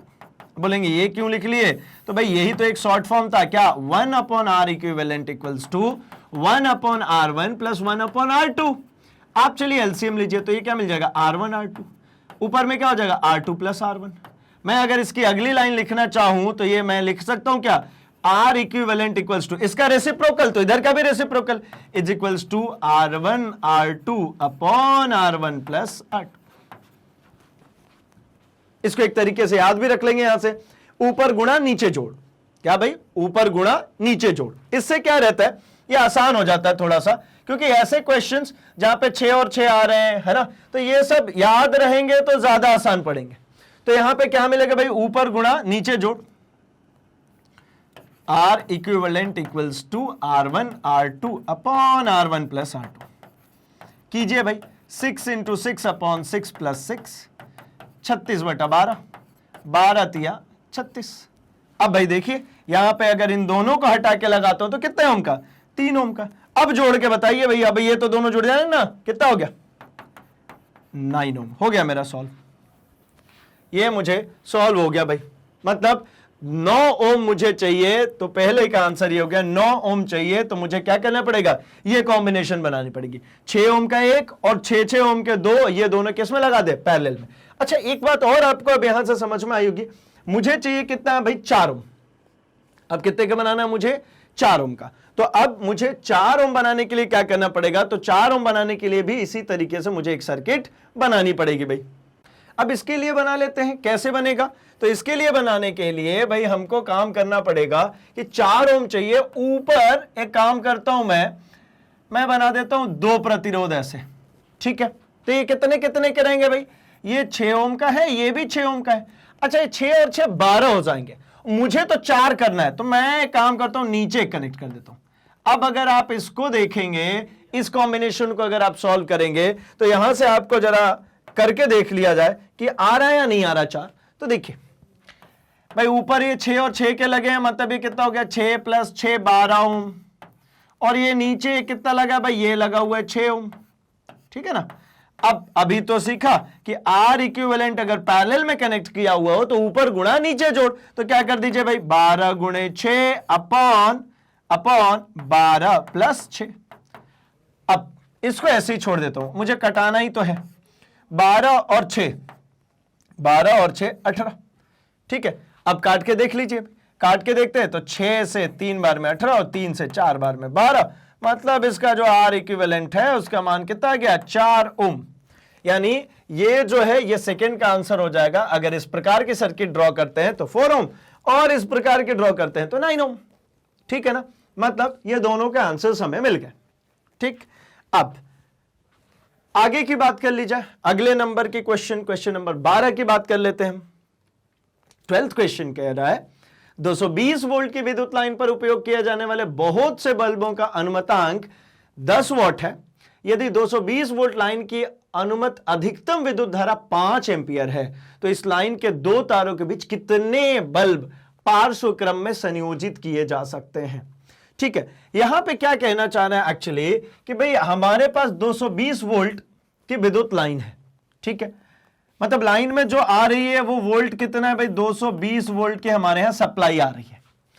और इसमें ध्यान से देखेंगे तो अधिकतम विद्युत धारा मतलब आई मैक्स, मैक्सिमम करंट कितना है भाई, तो मैक्सिमम करंट कहेंगे 5 एम्पियर है। और जो बल्ब कनेक्ट कर रहे हैं वो कनेक्ट कर रहे हैं 10 वोल्ट का, मतलब पावर जो है वो कितना आ गया भाई 10 वोल्ट। तो मुझसे ये पूछा जा रहा है कितने बल्ब कनेक्ट कर देंगे इसके अंदर, तो मुझे एक काम करना पड़ेगा। जब मुझे यहां पे पावर गिवन है तो यहां से मैं एक काम करूं कि मैं कैलकुलेट करके ले आ लेता हूं धारा की मान, कि मतलब एक बल्ब को कितना धारा चाहिए। और मेरे पास यहां पे गिवन है अधिकतम धारा, तो मुझे एक बल्ब में लगने वाली धारा प्राप्त हो जाएगी। और यह अधिकतम धारा प्राप्त है तो अधिकतम को एक बल्ब में यूज होने वाली धारा से विभाजित कर दूंगा, हो गया काम। समझ गए होंगे आई थिंक। चलिए ना एक बार काम करके देखते हैं। तो मुझे पता है V I P, P equals to I V, मुझे आई निकालना है। आई इक्वल्स टू आप कहेंगे भैया P upon V, P upon V. अच्छा इसको कैसे कैलकुलेट करें, तो पी का मान है भाई 10, वी का मान है 220, एक जीरो से एक zero cancel, I equals to आ गया भाई मेरे पास 1/22 एम्पियर। आप अब ऐसे समझ सकते हैं, ये एक लाइन में है ना, एक तार से हम क्या कर रहे हैं भाई, बल्बों को कनेक्ट कर रहे हैं, ठीक है, और पार्श्व क्रम में कर रहे हैं, ठीक है। अगर इनको पार्श्व क्रम में किया जा रहा है तो भाई इन बल्बों को कनेक्ट करते समय एक बल्ब को जो सप्लाई दी जा रही है, पार्श्व क्रम का मतलब भाई ऐसे, एक बल्ब यहां पे है, एक बल्ब यहां पर है, एक बल्ब यहां पर है, ऐसा करके हमने बल्बों को कनेक्ट कर रखा। अब अगर इस प्रकार से इन बल्बों को कनेक्ट कर रखे हैं तो हमसे पूछा जा रहा कितने कनेक्ट कर सकते हो, इधर नीचे कितने कनेक्ट कर सकता हूं। अगर यहां पे जो सप्लाई है वो 220 वोल्ट, यहां पे जो सप्लाई है 220 वोल्ट का दिया, तो मुझे पता है ना कि भाई ये टोटल करंट जो है ये बट जाता है I1 I2 I3 में, इधर I1 जाएगा, इधर I2 जाएगा, इधर I3 जाएगा। मैंने जो कैलकुलेट किया वो मैंने ये कैलकुलेट किया कि यहां से जो I जा रहा है वो 5 एम्पियर की, ये जो I जा रहा है कितने की, 5 एम्पियर की। और ये जो तीनों पोर्शंस में कन्वर्ट हुए वैसे कितने पोर्शन बनाऊं, जबकि मुझे पता चल गया कि इसमें से कितना जा रहा है भाई 1/22 एम्पियर, यहां से भी 1/22 एम्पियर, यहां से भी 1/22 एम्पियर, मतलब इन सभी में से 1/22 एम्पियर जा रहा है। तो निकालेंगे कैसे, तो मैं यहां पे निकाल लेता हूं, कुल bulb is equals to I max upon में आई मैक्स अपॉन आई। तो कैसे कैलकुलेट होगा भाई, तो आई मैक्स कितना है, ये है 5, ये कितना है 5, और ये कितना आ जाएगा आई की वैल्यू 1/22, तो 1/22। फाइनली जब कैलकुलेट करेंगे तो 5 इंटू 22, ये 22 नीचे तो ऊपर चला जाएगा। 22 से अगर 5 बार में करते हैं तो 5 दूनी 10, 5 दूनी 10 और 11, 110। मतलब कुल कितने बल्ब, तो कुल भैया 110 बल्ब, कुल कितने 110 बल्ब। ऐसे ही मैं 110 बल्ब अगर कनेक्ट कर देता हूं तो उन सभी को मैं जला पाऊंगा, क्योंकि अधिकतम मेरे पास ये सप्लाई आ रही थी। सिंपल था ये भी, ठीक है, समझ में आया होगा भाई। हम बढ़ते हैं अपने अगले क्वेश्चन नंबर 13 की तरफ। क्वेश्चन नंबर 13 में देखते हैं क्या कह रहे हैं। क्वेश्चन नंबर 13 में कह रहे हैं कि किसी विद्युत भट्टी, है ना, कि तप्त प्लेट दो प्रतिरोधक कुंडलियां ए तथा बी की बनी है। ठीक है, तप्त प्लेट जो है वो दो प्रतिरोधक कुंडलियां, है ना। तप्त प्लेट का मतलब क्या होता है भाई, जिससे हीट प्रोड्यूस की जानी है, जिससे तापमान मिलना है। जैसे आपने देखा है जो हीटर आप सभी ने अगर देखा हो तो इस तरीके से कॉइल होती है। ये कॉइल अल्टीमेटली क्या करती है, प्रतिरोध उत्पन्न करती है, जिसके कारण क्या होता है, विद्युत धारा इसके अंदर से जब प्रवाहित होती है ये प्रतिरोध उत्पन्न करता है, तो ये क्या करने लगती है, ये हीट प्रोड्यूस करने लगती है। तो भाई यहां पे वही चीज कह रहे हैं कि दो है प्रतिरोधक कुंडलियां ए तथा बी, जिनका प्रत्येक का प्रतिरोध कितना है, 24 ओम। मतलब मैं ऐसा कह रहा हूं कि आर ए जो है वो भी है 24 ओम का, आर बी जो है ये भी है 24 ओम का। ठीक हो गया भाई। इन्हें पृथक पृथक श्रेणी क्रम में अथवा प्रास क्रम में संयोजित करके उपयोग किया गया। यदि यह भट्टी 220 वोल्ट, मतलब V का मान भी आ गया 220 वोल्ट, विद्युत स्रोत से संयोजित की जाती है, तो तीनों प्रकरणों में, तीनों प्रकरण कौन सा भाई, तो पहला प्रकरण है पृथक पृथक, पृथक पृथक। दूसरा प्रकरण कौन सा भाई, तो दूसरा प्रकरण है श्रेणी क्रम, और तीसरा है पार्श्व क्रम। तो एक एक करके निकालते, क्या निकालना भाई, प्रवाहित विद्युत धारा, मतलब मुझे निकालना है तीनों कंडीशन में आई। सिंपल सॉर्टेड सी बात है। जब आप अलग अलग यूज कर रहे होंगे तब, अगर जैसा एक सिंपल सा अगर मैं डायग्राम बना लेता हूं ऐसा, क्या भाई 220 वोल्ट सप्लाई, और यहां पे मुझे निकालना है आई का मान, और यहां पे इसकी मान दी गई है 24 ओम। अच्छा मान लीजिए मैं इसको कहूं आर ए, अगर मैं इसी को कहता हूं कि भैया ये आर ए ना होकर के क्या है, ये आर बी है, तो कोई अंतर तो पड़ना नहीं, क्योंकि आर ए और आर बी दोनों बराबर है। मतलब जितना इसमें से करंट पास हो रहा होगा आर ए लिखूंगा तो भी उतना ही पास होगा, क्योंकि न्यूमेरिक वैल्यूज सेम है। तो मैं कैलकुलेट कर लूं तो मुझे पता है ओम के नियम से V इक्वल्स टू होता है भाई I R, I equals to होता है मेरा V अपॉन आर। V का मान जो यहां गिवन है वो है 220, और जो नीचे गिवन है ये कितना है भाई, ये R का मान गिवन है 24। तो मतलब यहां से मुझे एक आई का मान ये निकल गया। और बात कर लेता हूं मैं, अगला केस है, अगला जो केस है सेकेंड केस, सेकेंड केस में कह रहे हैं हमसे कि भाई आप श्रेणी क्रम में यूज कीजिए। मतलब श्रेणी क्रम, जब आप श्रेणी क्रम में यूज करेंगे तो एक प्रतिरोधी है, एक प्रतिरोधी है, 24 का ये, 24 का ये, और इसको आपने कनेक्ट कर दिया है 220 से। इस केस में क्या होगा, तो इस केस में अगर मैं कैलकुलेट करूं तो भाई यहां पे अगर मैं R इक्विवेलेंट कैलकुलेट करता हूं तो R इक्विवेलेंट आ जाएगा 24 प्लस 24। क्यों भाई, क्योंकि सीरीज कॉम्बिनेशन में प्रतिरोधों को क्या करते हैं, जोड़ देते हैं सिंपली। तो 24 और 24 कितना हो गया, 48 ओम। अब मुझे 48 ओम ये मिल गया, तो मुझे निकालना है आई, आई इक्वल्स टू होता है भाई V अपॉन आर। ये देखिए I equals to V upon R. तो चलिए रख देते हैं I equals to V upon R. V का मान है 220 अपॉन में R का मान आ गया भैया 48। तो ये निकल गया मेरा I। कब, जब इनको कनेक्ट किया श्रेणी क्रम में। अब तीसरा कह रहे हैं कि भैया पार्श्व क्रम में भी कनेक्ट कीजिए। तो जब इनको पार्श्व क्रम में कनेक्ट करेंगे, या मैं इसी चीज को लिखूं तो समांतर क्रम में अगर कहता हूं, तो समांतर क्रम में ये कैसे कनेक्टेड होंगे भाई, तो समांतर क्रम में कुछ इस प्रकार कनेक्टेड हो जाएंगे,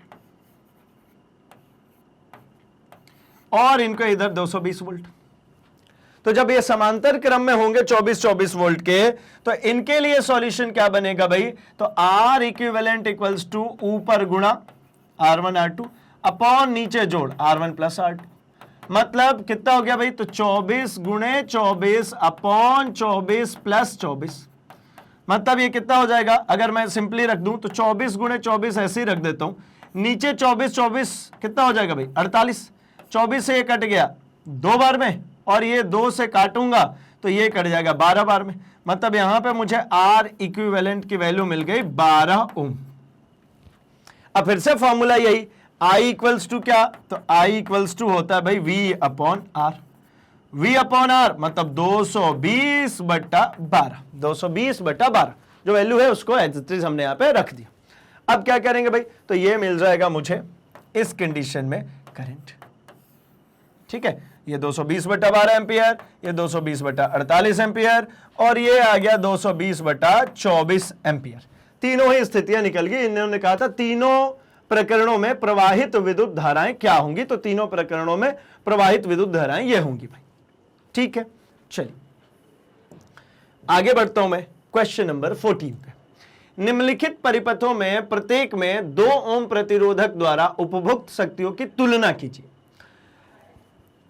6 वोल्ट की बैटरी से संयोजित 1 ओम तथा 2 ओम श्रेणी क्रम में, और 4 वोल्ट की बैटरी से संयोजित 12 तथा 2 पार्श्व क्रम में।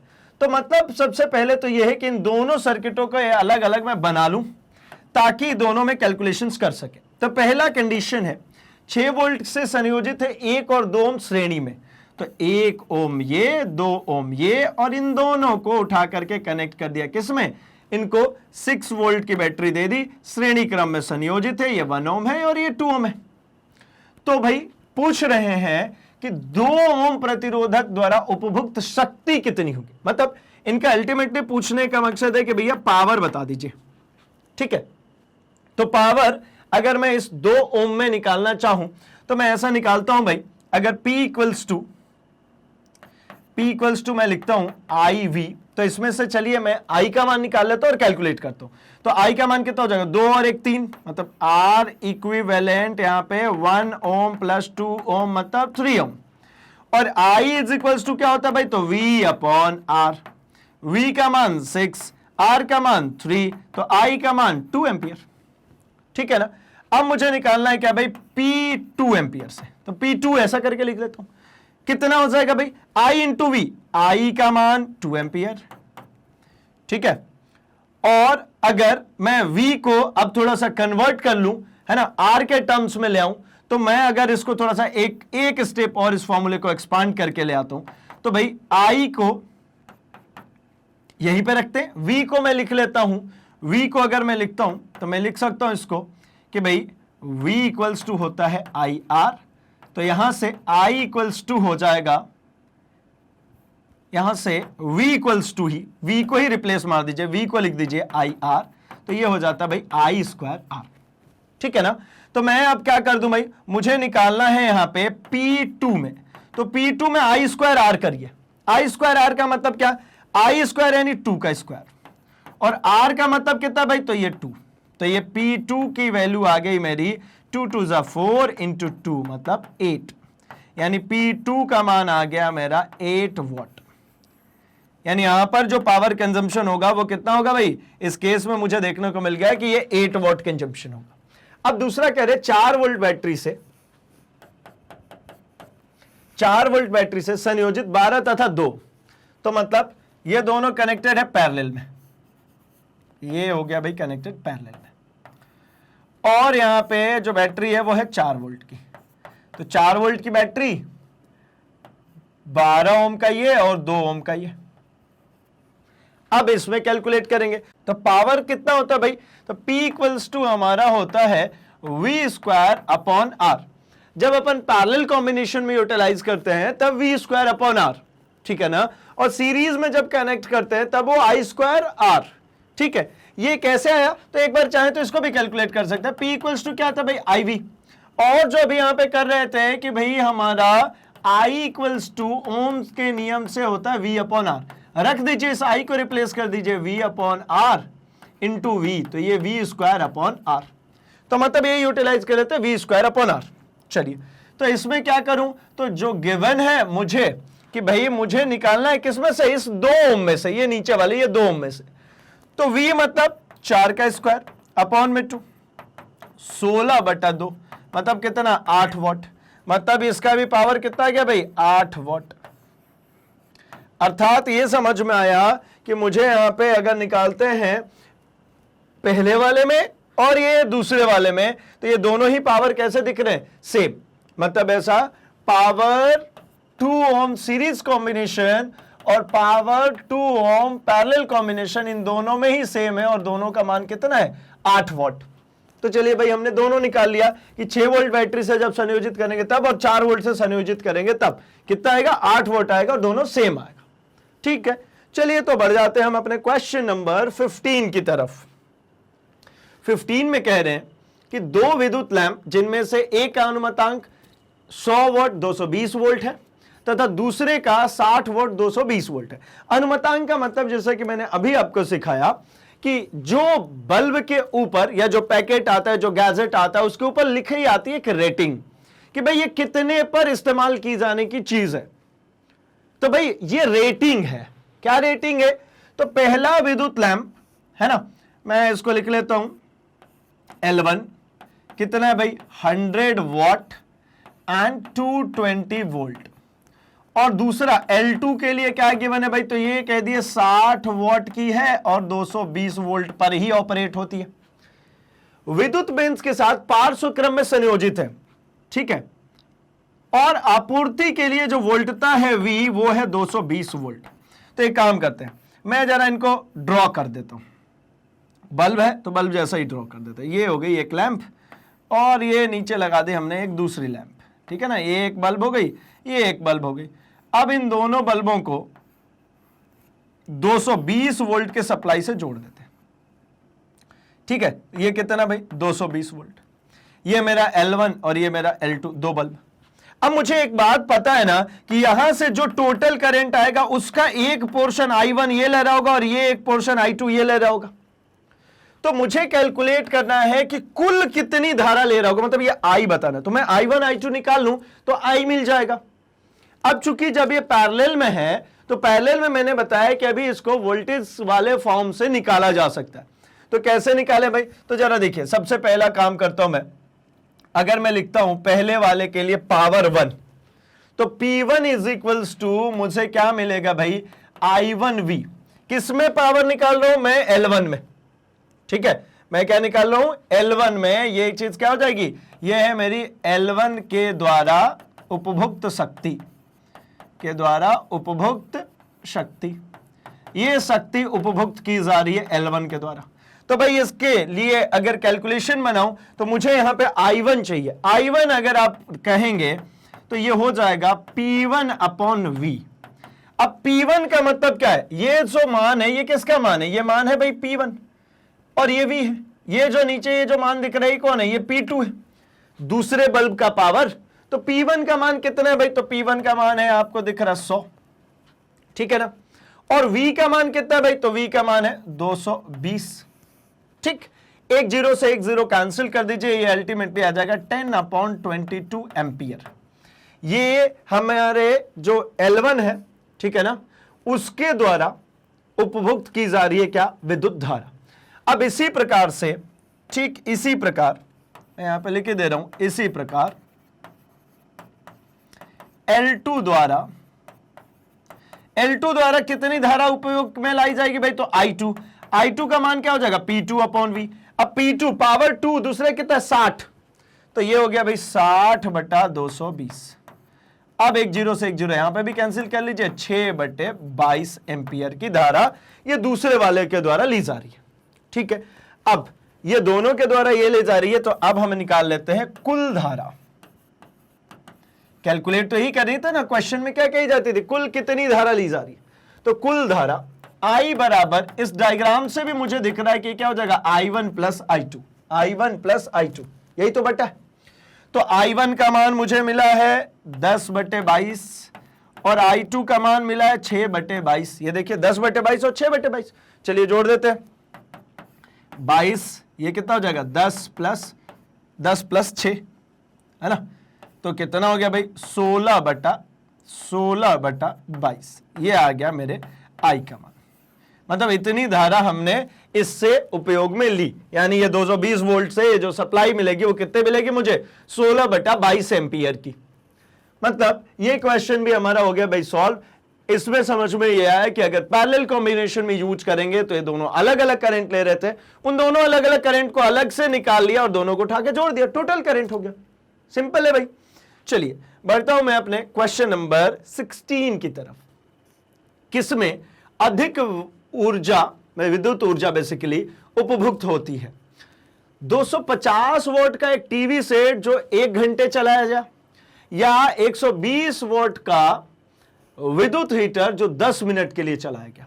भाई ये देखिए ये बहुत ही प्यारा सा क्वेश्चन है वो इस मामले में कि हमारे घरों में बहुत सारे ऐसे अप्लायंसेस हैं जिनको हम यूज करते हैं और बहुत सारी समस्या भी आती रहती है ना। बहुत लोग कहते थे भाई ये चीज मत इस्तेमाल करो, बहुत सारा करंट इसमें यूटिलाइज हो जाएगा आपका, या फिर बहुत ज्यादा बिजली का बिल आने लगेगा, बहुत ज्यादा देर तक एसी मत चलाओ या हीटर मत चलाओ या फिर फैन मत चलाओ। तो भाई एक काम करते हैं ना, ऐसा कहीं सुनी बातों को छोड़ करके हम कैलकुलेट करके देख लेते हैं कि कौन सी चीज से ज्यादा हमें विद्युत धारा उपयोग में लानी पड़ रही है, या फिर मैं कहूं यूनिट पे किससे ज्यादा फर्क पड़ रहा है, मतलब किसमें ज्यादा ऊर्जा उपभुक्त हो रही है। ठीक है, तो चलिए जो गिवन है पहले उसकी बात करता हूं। मुझे गिवन एक टीवी के लिए 250 वॉट का टीवी सेट है। ठीक है, मैं यहां पे टीवी के लिए लिख रहा हूं, टीवी के लिए कितना है भाई, तो 250 वॉट। वॉट का मतलब है पावर, कितना है 250, 1 घंटे तक चलाया जा रहा है, मतलब इसमें टाइम कितना दे दिया भाई 1 आवर। ठीक, अच्छा इधर साइड में मैं लिख लेता हूं दूसरे वाले के लिए कैलकुलेशंस। अथवा 120 वॉट का एक विद्युत हीटर है, ये है हमारा विद्युत हीटर के लिए डिटेल्स। क्या कह दिया 120 वॉट, वॉट कह रहे हैं तो फिर से वही बात मैं कहूंगा, ये क्या है भाई पावर, और चला कितने के ले रहे हैं तो टाइम दे दिया 10 मिनट।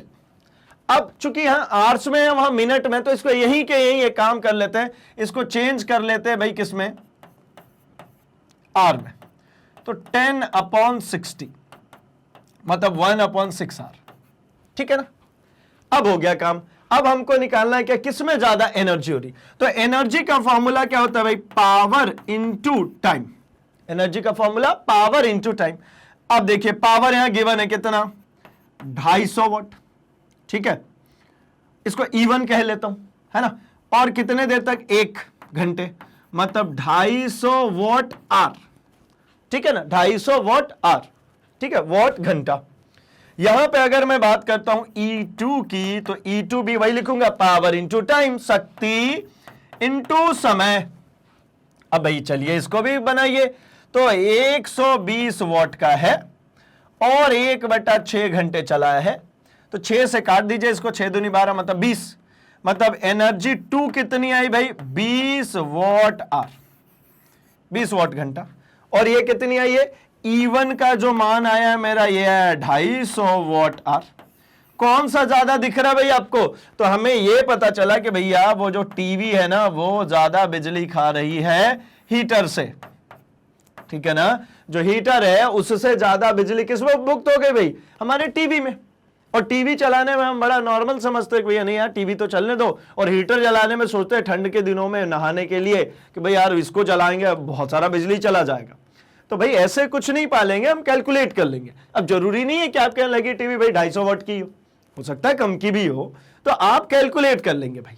ठीक है ना, सिंपल है। चलिए हम बढ़ते हैं अपने अगले क्वेश्चन की तरफ, क्वेश्चन नंबर 17 पे। 8 ओम प्रतिरोध का कोई विद्युत हीटर विद्युत मेंस में से 2 घंटे तक 15 एम्पियर विद्युत धारा लेता है, तो हीटर में उत्पन्न ऊष्मा की दर परिकलित कीजिए। तो पहली बात तो यह कि जो क्वेश्चन में गिवन डेटा है लिख लें, क्या भाई ओम मतलब प्रतिरोध, यानी आर का मान है हमारा 8 ओम। कोई विद्युत हीटर में मेंस में से 2 घंटे तक, मतलब टाइम हमें गिवन हो गया कितना 2 आवर्स। अच्छा 15 एम्पियर विद्युत धारा लेता है, यानी आई हो गया 15 एम्पियर। मुझसे पूछा जा रहा है कि ऊष्मा की दर परिकलित कीजिए। ठीक है, तो मुझे निकालना है पहले तो हीट, और दर निकालना है तो अल्टीमेटली निकालना होता है क्या, हीट पर यूनिट टाइम। अच्छा तो मुझे सबसे पहले तो मैं निकाल लेता हूं भाई कि मुझे ऊष्मा की दर, मैं ऐसा ही लिख लेता हूं ताकि वहां पे एक्सप्लेन कर सकूं मैं, ऊष्मा की दर मुझे कैलकुलेट करनी है। ठीक है ना, तो सबसे फर्स्ट ऊष्मा के लिए अगर मैं बात करता हूं कि इसके लिए फॉर्म क्या होगा भाई, तो हीट इक्वल्स टू होता है I स्क्वायर आर टी, यही होता है फॉर्मूला भाई, I स्क्वायर आर टी। और थोड़ी बहुत बात करके मैं इधर से आता हूं, H इज इक्वल्स टू होता है भाई पावर इंटू टाइम। ठीक है ना, तो पावर का फॉर्मूला क्या होता है भाई आई वी इंटू टी। अब ये अगर R के टर्म्स में लिखूं तो V इक्वल्स टू क्या होता है ओम के नियम से आई आर, तो रख दीजिए ना यहां पे I into I R into T, ये V को रिप्लेस किया यहां से। अब क्या हो गया भाई, तो ये हो गया मेरा I स्क्वायर RT। अब कोई मेरे से ये कह दे कि भाई ऊष्मा की दर परिकलित कीजिए, तो मैं तो कहूंगा ना कि हीट अपॉन टाइम, तो इधर भी कर दीजिए ना टाइम, ये कट गया ना। मतलब क्या, मुझसे कैलकुलेट करने के लिए कहा जा रहा है पावर यानी शक्ति, इसे क्या कैलकुलेट करने के लिए कहा जा रहा है, शक्ति, क्योंकि सेम फॉर्मूला तो आएगा। तो चलिए हम यहां पे कैलकुलेट करके ले आते हैं जरा, क्या निकालूं, मुझे शक्ति निकालनी है, या फिर अगर ये कह रहे हैं ऊष्मा की दर, तो मैं ऊष्मा की दर के टर्म्स में लिख लेता हूं कि मुझे यहां पे निकालना है भाई क्या, ऊष्मा की दर। तो यहां H equals to I square RT हो गया। अब यहां मैं लिखता हूं ऊष्मा की दर, ऊष्मा की दर is equals to H upon T is equals to I square RT, है ना, अपॉन में T। अब ये जो यहां पे गिवन है, ठीक है, 8 प्रतिरोध का मान है, टाइम कितना है भाई 2 घंटे, और 15 एम्पियर के उसमें से प्रवाहित हो रही है धारा। तो देखिए यहां पे मुझे टाइम से इस टाइम को मैंने कैंसिल कर दिया, I स्क्वायर का मान मतलब 15 का स्क्वायर, और जब R की बात करेंगे तो R कितना भाई 8, ये 15 से करेंगे तो कितना हो जाएगा 225 गुणे 8। अब 8 पंजे 40, 4 8 दूनी 16 और 4 20, 2 8 दूनी 16 और 2 1800, मतलब ये कितना निकल गया भाई 1800 जूल। अब आप कहेंगे कि भैया फिर टाइम दिया ही क्यों था, तो टाइम दिया था, अगर इन्होंने हमसे दर नहीं कहा होता, सिर्फ और सिर्फ हमसे हीट मांगे होते, इसको और कैलकुलेट कर देता हूं मैं, सिर्फ हीट की बात कर रहे होते, तो हीट कितना आता भाई, हीट आता I स्क्वायर RT, सिर्फ हीट की बात करते तब, दर कह दिया तो मैंने टाइम से डिवाइड किया, नहीं बोले होते तो नहीं, तो ये I स्क्वायर R, तो भाई ये तो मुझे मिल गया 15 का स्क्वायर इंटू R मतलब 8, और टाइम, तो टाइम है 2 घंटे, इसको सेकेंड्स में कन्वर्ट करेंगे तो कितना हो जाएगा भाई, तो 3600 सेकेंड से क्या कर देंगे मल्टीप्लाई।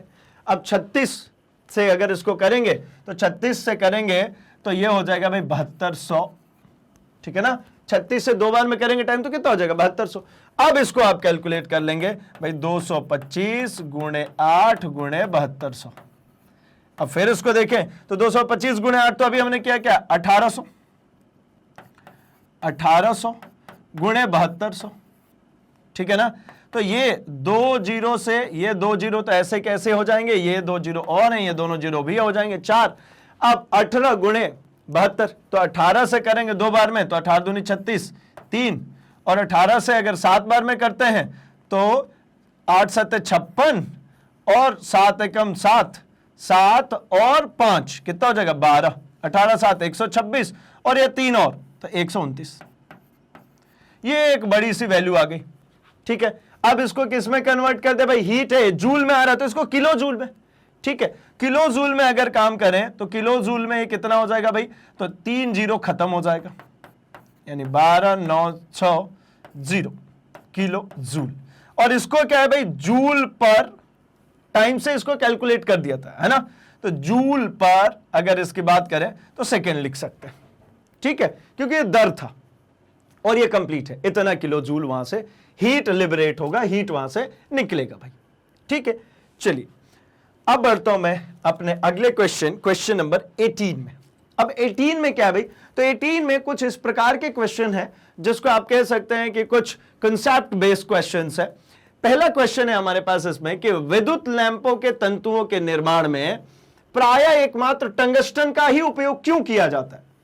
अब जो आपने देखा है बल्ब, इस बल्ब में आपको पता है इस तरीके से जो ऐसे लपेट करके बनाया जाता है, ये जो एलिमेंट है ना, ये जो एलिमेंट है ये टंगस्टन का होता है, ठीक है ना। ये किसका बना है, ये टंगस्टन का बना है।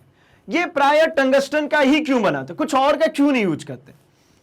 तो देखिए भाई टंगस्टन का बनाने के पीछे एक कारण है कि जो टंगस्टन होता है उसका प्रतिरोधकता उच्च होता है, हाई रेजिस्टेंस का है पहला, और दूसरी बात क्या है भाई, तो दूसरी बात यह है कि उसका जो गलनांक होता है वो भी उच्च होता है। एक तो रेजिस्टेंस हाई हुआ, दूसरा उसका गलनांक हाई हुआ। तो इन दोनों कारणों से क्या होता है कि जब इसमें से धारा प्रवाहित करेंगे, रेजिस्टेंस हाई होगा तो भाई इसका रेजिस्टेंस हाई होगा तो कहूंगा मैं कि इसका टेम्परेचर बढ़ता जाएगा। अब टेम्परेचर बढ़ रहा है लेकिन पिघलना नहीं चाहिए। अब टेम्परेचर बढ़ रहा है लेकिन पिघल नहीं रहा है, तो क्या करेगा, ये प्रकाश देना शुरू कर देगा। एक सिंपल मैं कहूं तो आपने लोहे को गर्म किया होगा तो वो लाल रंग का बिल्कुल दिखना शुरू हो जाता है, लेकिन तुरंत ही वो पिघल जाएगा। अब मुझे ऐसा नहीं चाहिए, मुझे ऐसा चाहिए कि बहुत ज्यादा टेम्परेचर पर भी पिघले नहीं। तो ये करीब करीब 3300 डिग्री सेल्सियस के टेम्परेचर पर जाकर के पिघलता है, और जब हम बल्ब में से विद्युत धारा प्रवाहित कर रहे होते हैं तो ये करीब 2700 डिग्री सेल्सियस तक चला जाता है भाई, ठीक है ना, करीब करीब कहां तक, 2700 डिग्री सेल्सियस तक ये गर्म हो जाता है, लेकिन पिघलता नहीं। और इसकी जो प्रतिरोधकता होती है वो होती है 5.2 × 10⁻⁸ ओम मीटर, ठीक है, इसकी मटेरियल की ये प्रतिरोधकता है। मतलब टंगस्टन भी प्रतिरोधकता उच्च, मतलब 5.2 × 10⁻⁸ ओम मीटर है, इसलिए यह विद्युत आवेश के कारण बिना बहुत अधिक गर्म हुए प्रकाश उत्पन्न कर सकता है, इसलिए प्रकाश देने वाले बल्बों में टंगस्टन का प्रयोग किया जाता है। इसकी प्रतिरोधकता बहुत अधिक है और गणनांक 3300 डिग्री सेल्सियस है। विद्युत धारा प्रवाहित करने पर इसका तापमान करीब 2700 डिग्री तक पहुंच जाता है भाई। चलिए, तो ये समझ में आ गया भाई क्यों इस्तेमाल करते हैं इसको। और एक और चीज है, इस बल्ब के अंदर में है ना हम नोबल गैसेस, अक्रिय गैसेस को भरते हैं। उसका क्या कारण है, क्योंकि ये एक बार जल गया ना तो ये भंगुर हो जाएगा, मतलब टूट सकता है, तो उसमें अक्रिय गैसेस भर दी ताकि उसमें ऑक्सीडाइजेशन भी ना हो, कोई अभिक्रिया ना करे ये, क्योंकि उच्च तापमान पे होगा तो अभिक्रिया कर सकता है, तो अभिक्रिया भी नहीं करेगा। और क्या होगा भाई, गैसेस भरी रहेंगी तो उसमें हिलने की जगह नहीं होगी, वो टूटेगा नहीं। ठीक, चलिए दूसरा क्वेश्चन है, विद्युत तापन युक्तियों जैसे ब्रेड टोस्टर तथा विद्युत इस्त्री के चालक शुद्ध धातुओं के स्थान पर मिश्र धातुओं के क्यों बनाए जाते हैं। देखिए भाई, नाम से क्लियर है कि यहां पे मुझे क्या चाहिए, हीट चाहिए, मुझे तापमान चाहिए, ज्यादा से ज्यादा तापमान चाहिए। अब ज्यादा तापमान चाहिए और शुद्ध धातुओं को यूज करेंगे तो पहली चीज तो ये कि शुद्ध धातुओं का प्रतिरोधकता कम होगा, और मुझे प्रतिरोधकता कम रहेगी तो धारा अधिक प्रवाहित होगी और हीट प्रोड्यूस नहीं होगा। हीट प्रोड्यूस करना है, अगर आपको तापमान चाहिए तो भाई प्रतिरोधकता ज्यादा होनी चाहिए। अब उच्च प्रतिरोधक का कोई चीज बनाना है तो वो प्योर तो नहीं होगा भाई, उसको क्या कर दे भाई, मिश्र धातु मिक्स करके ले आए।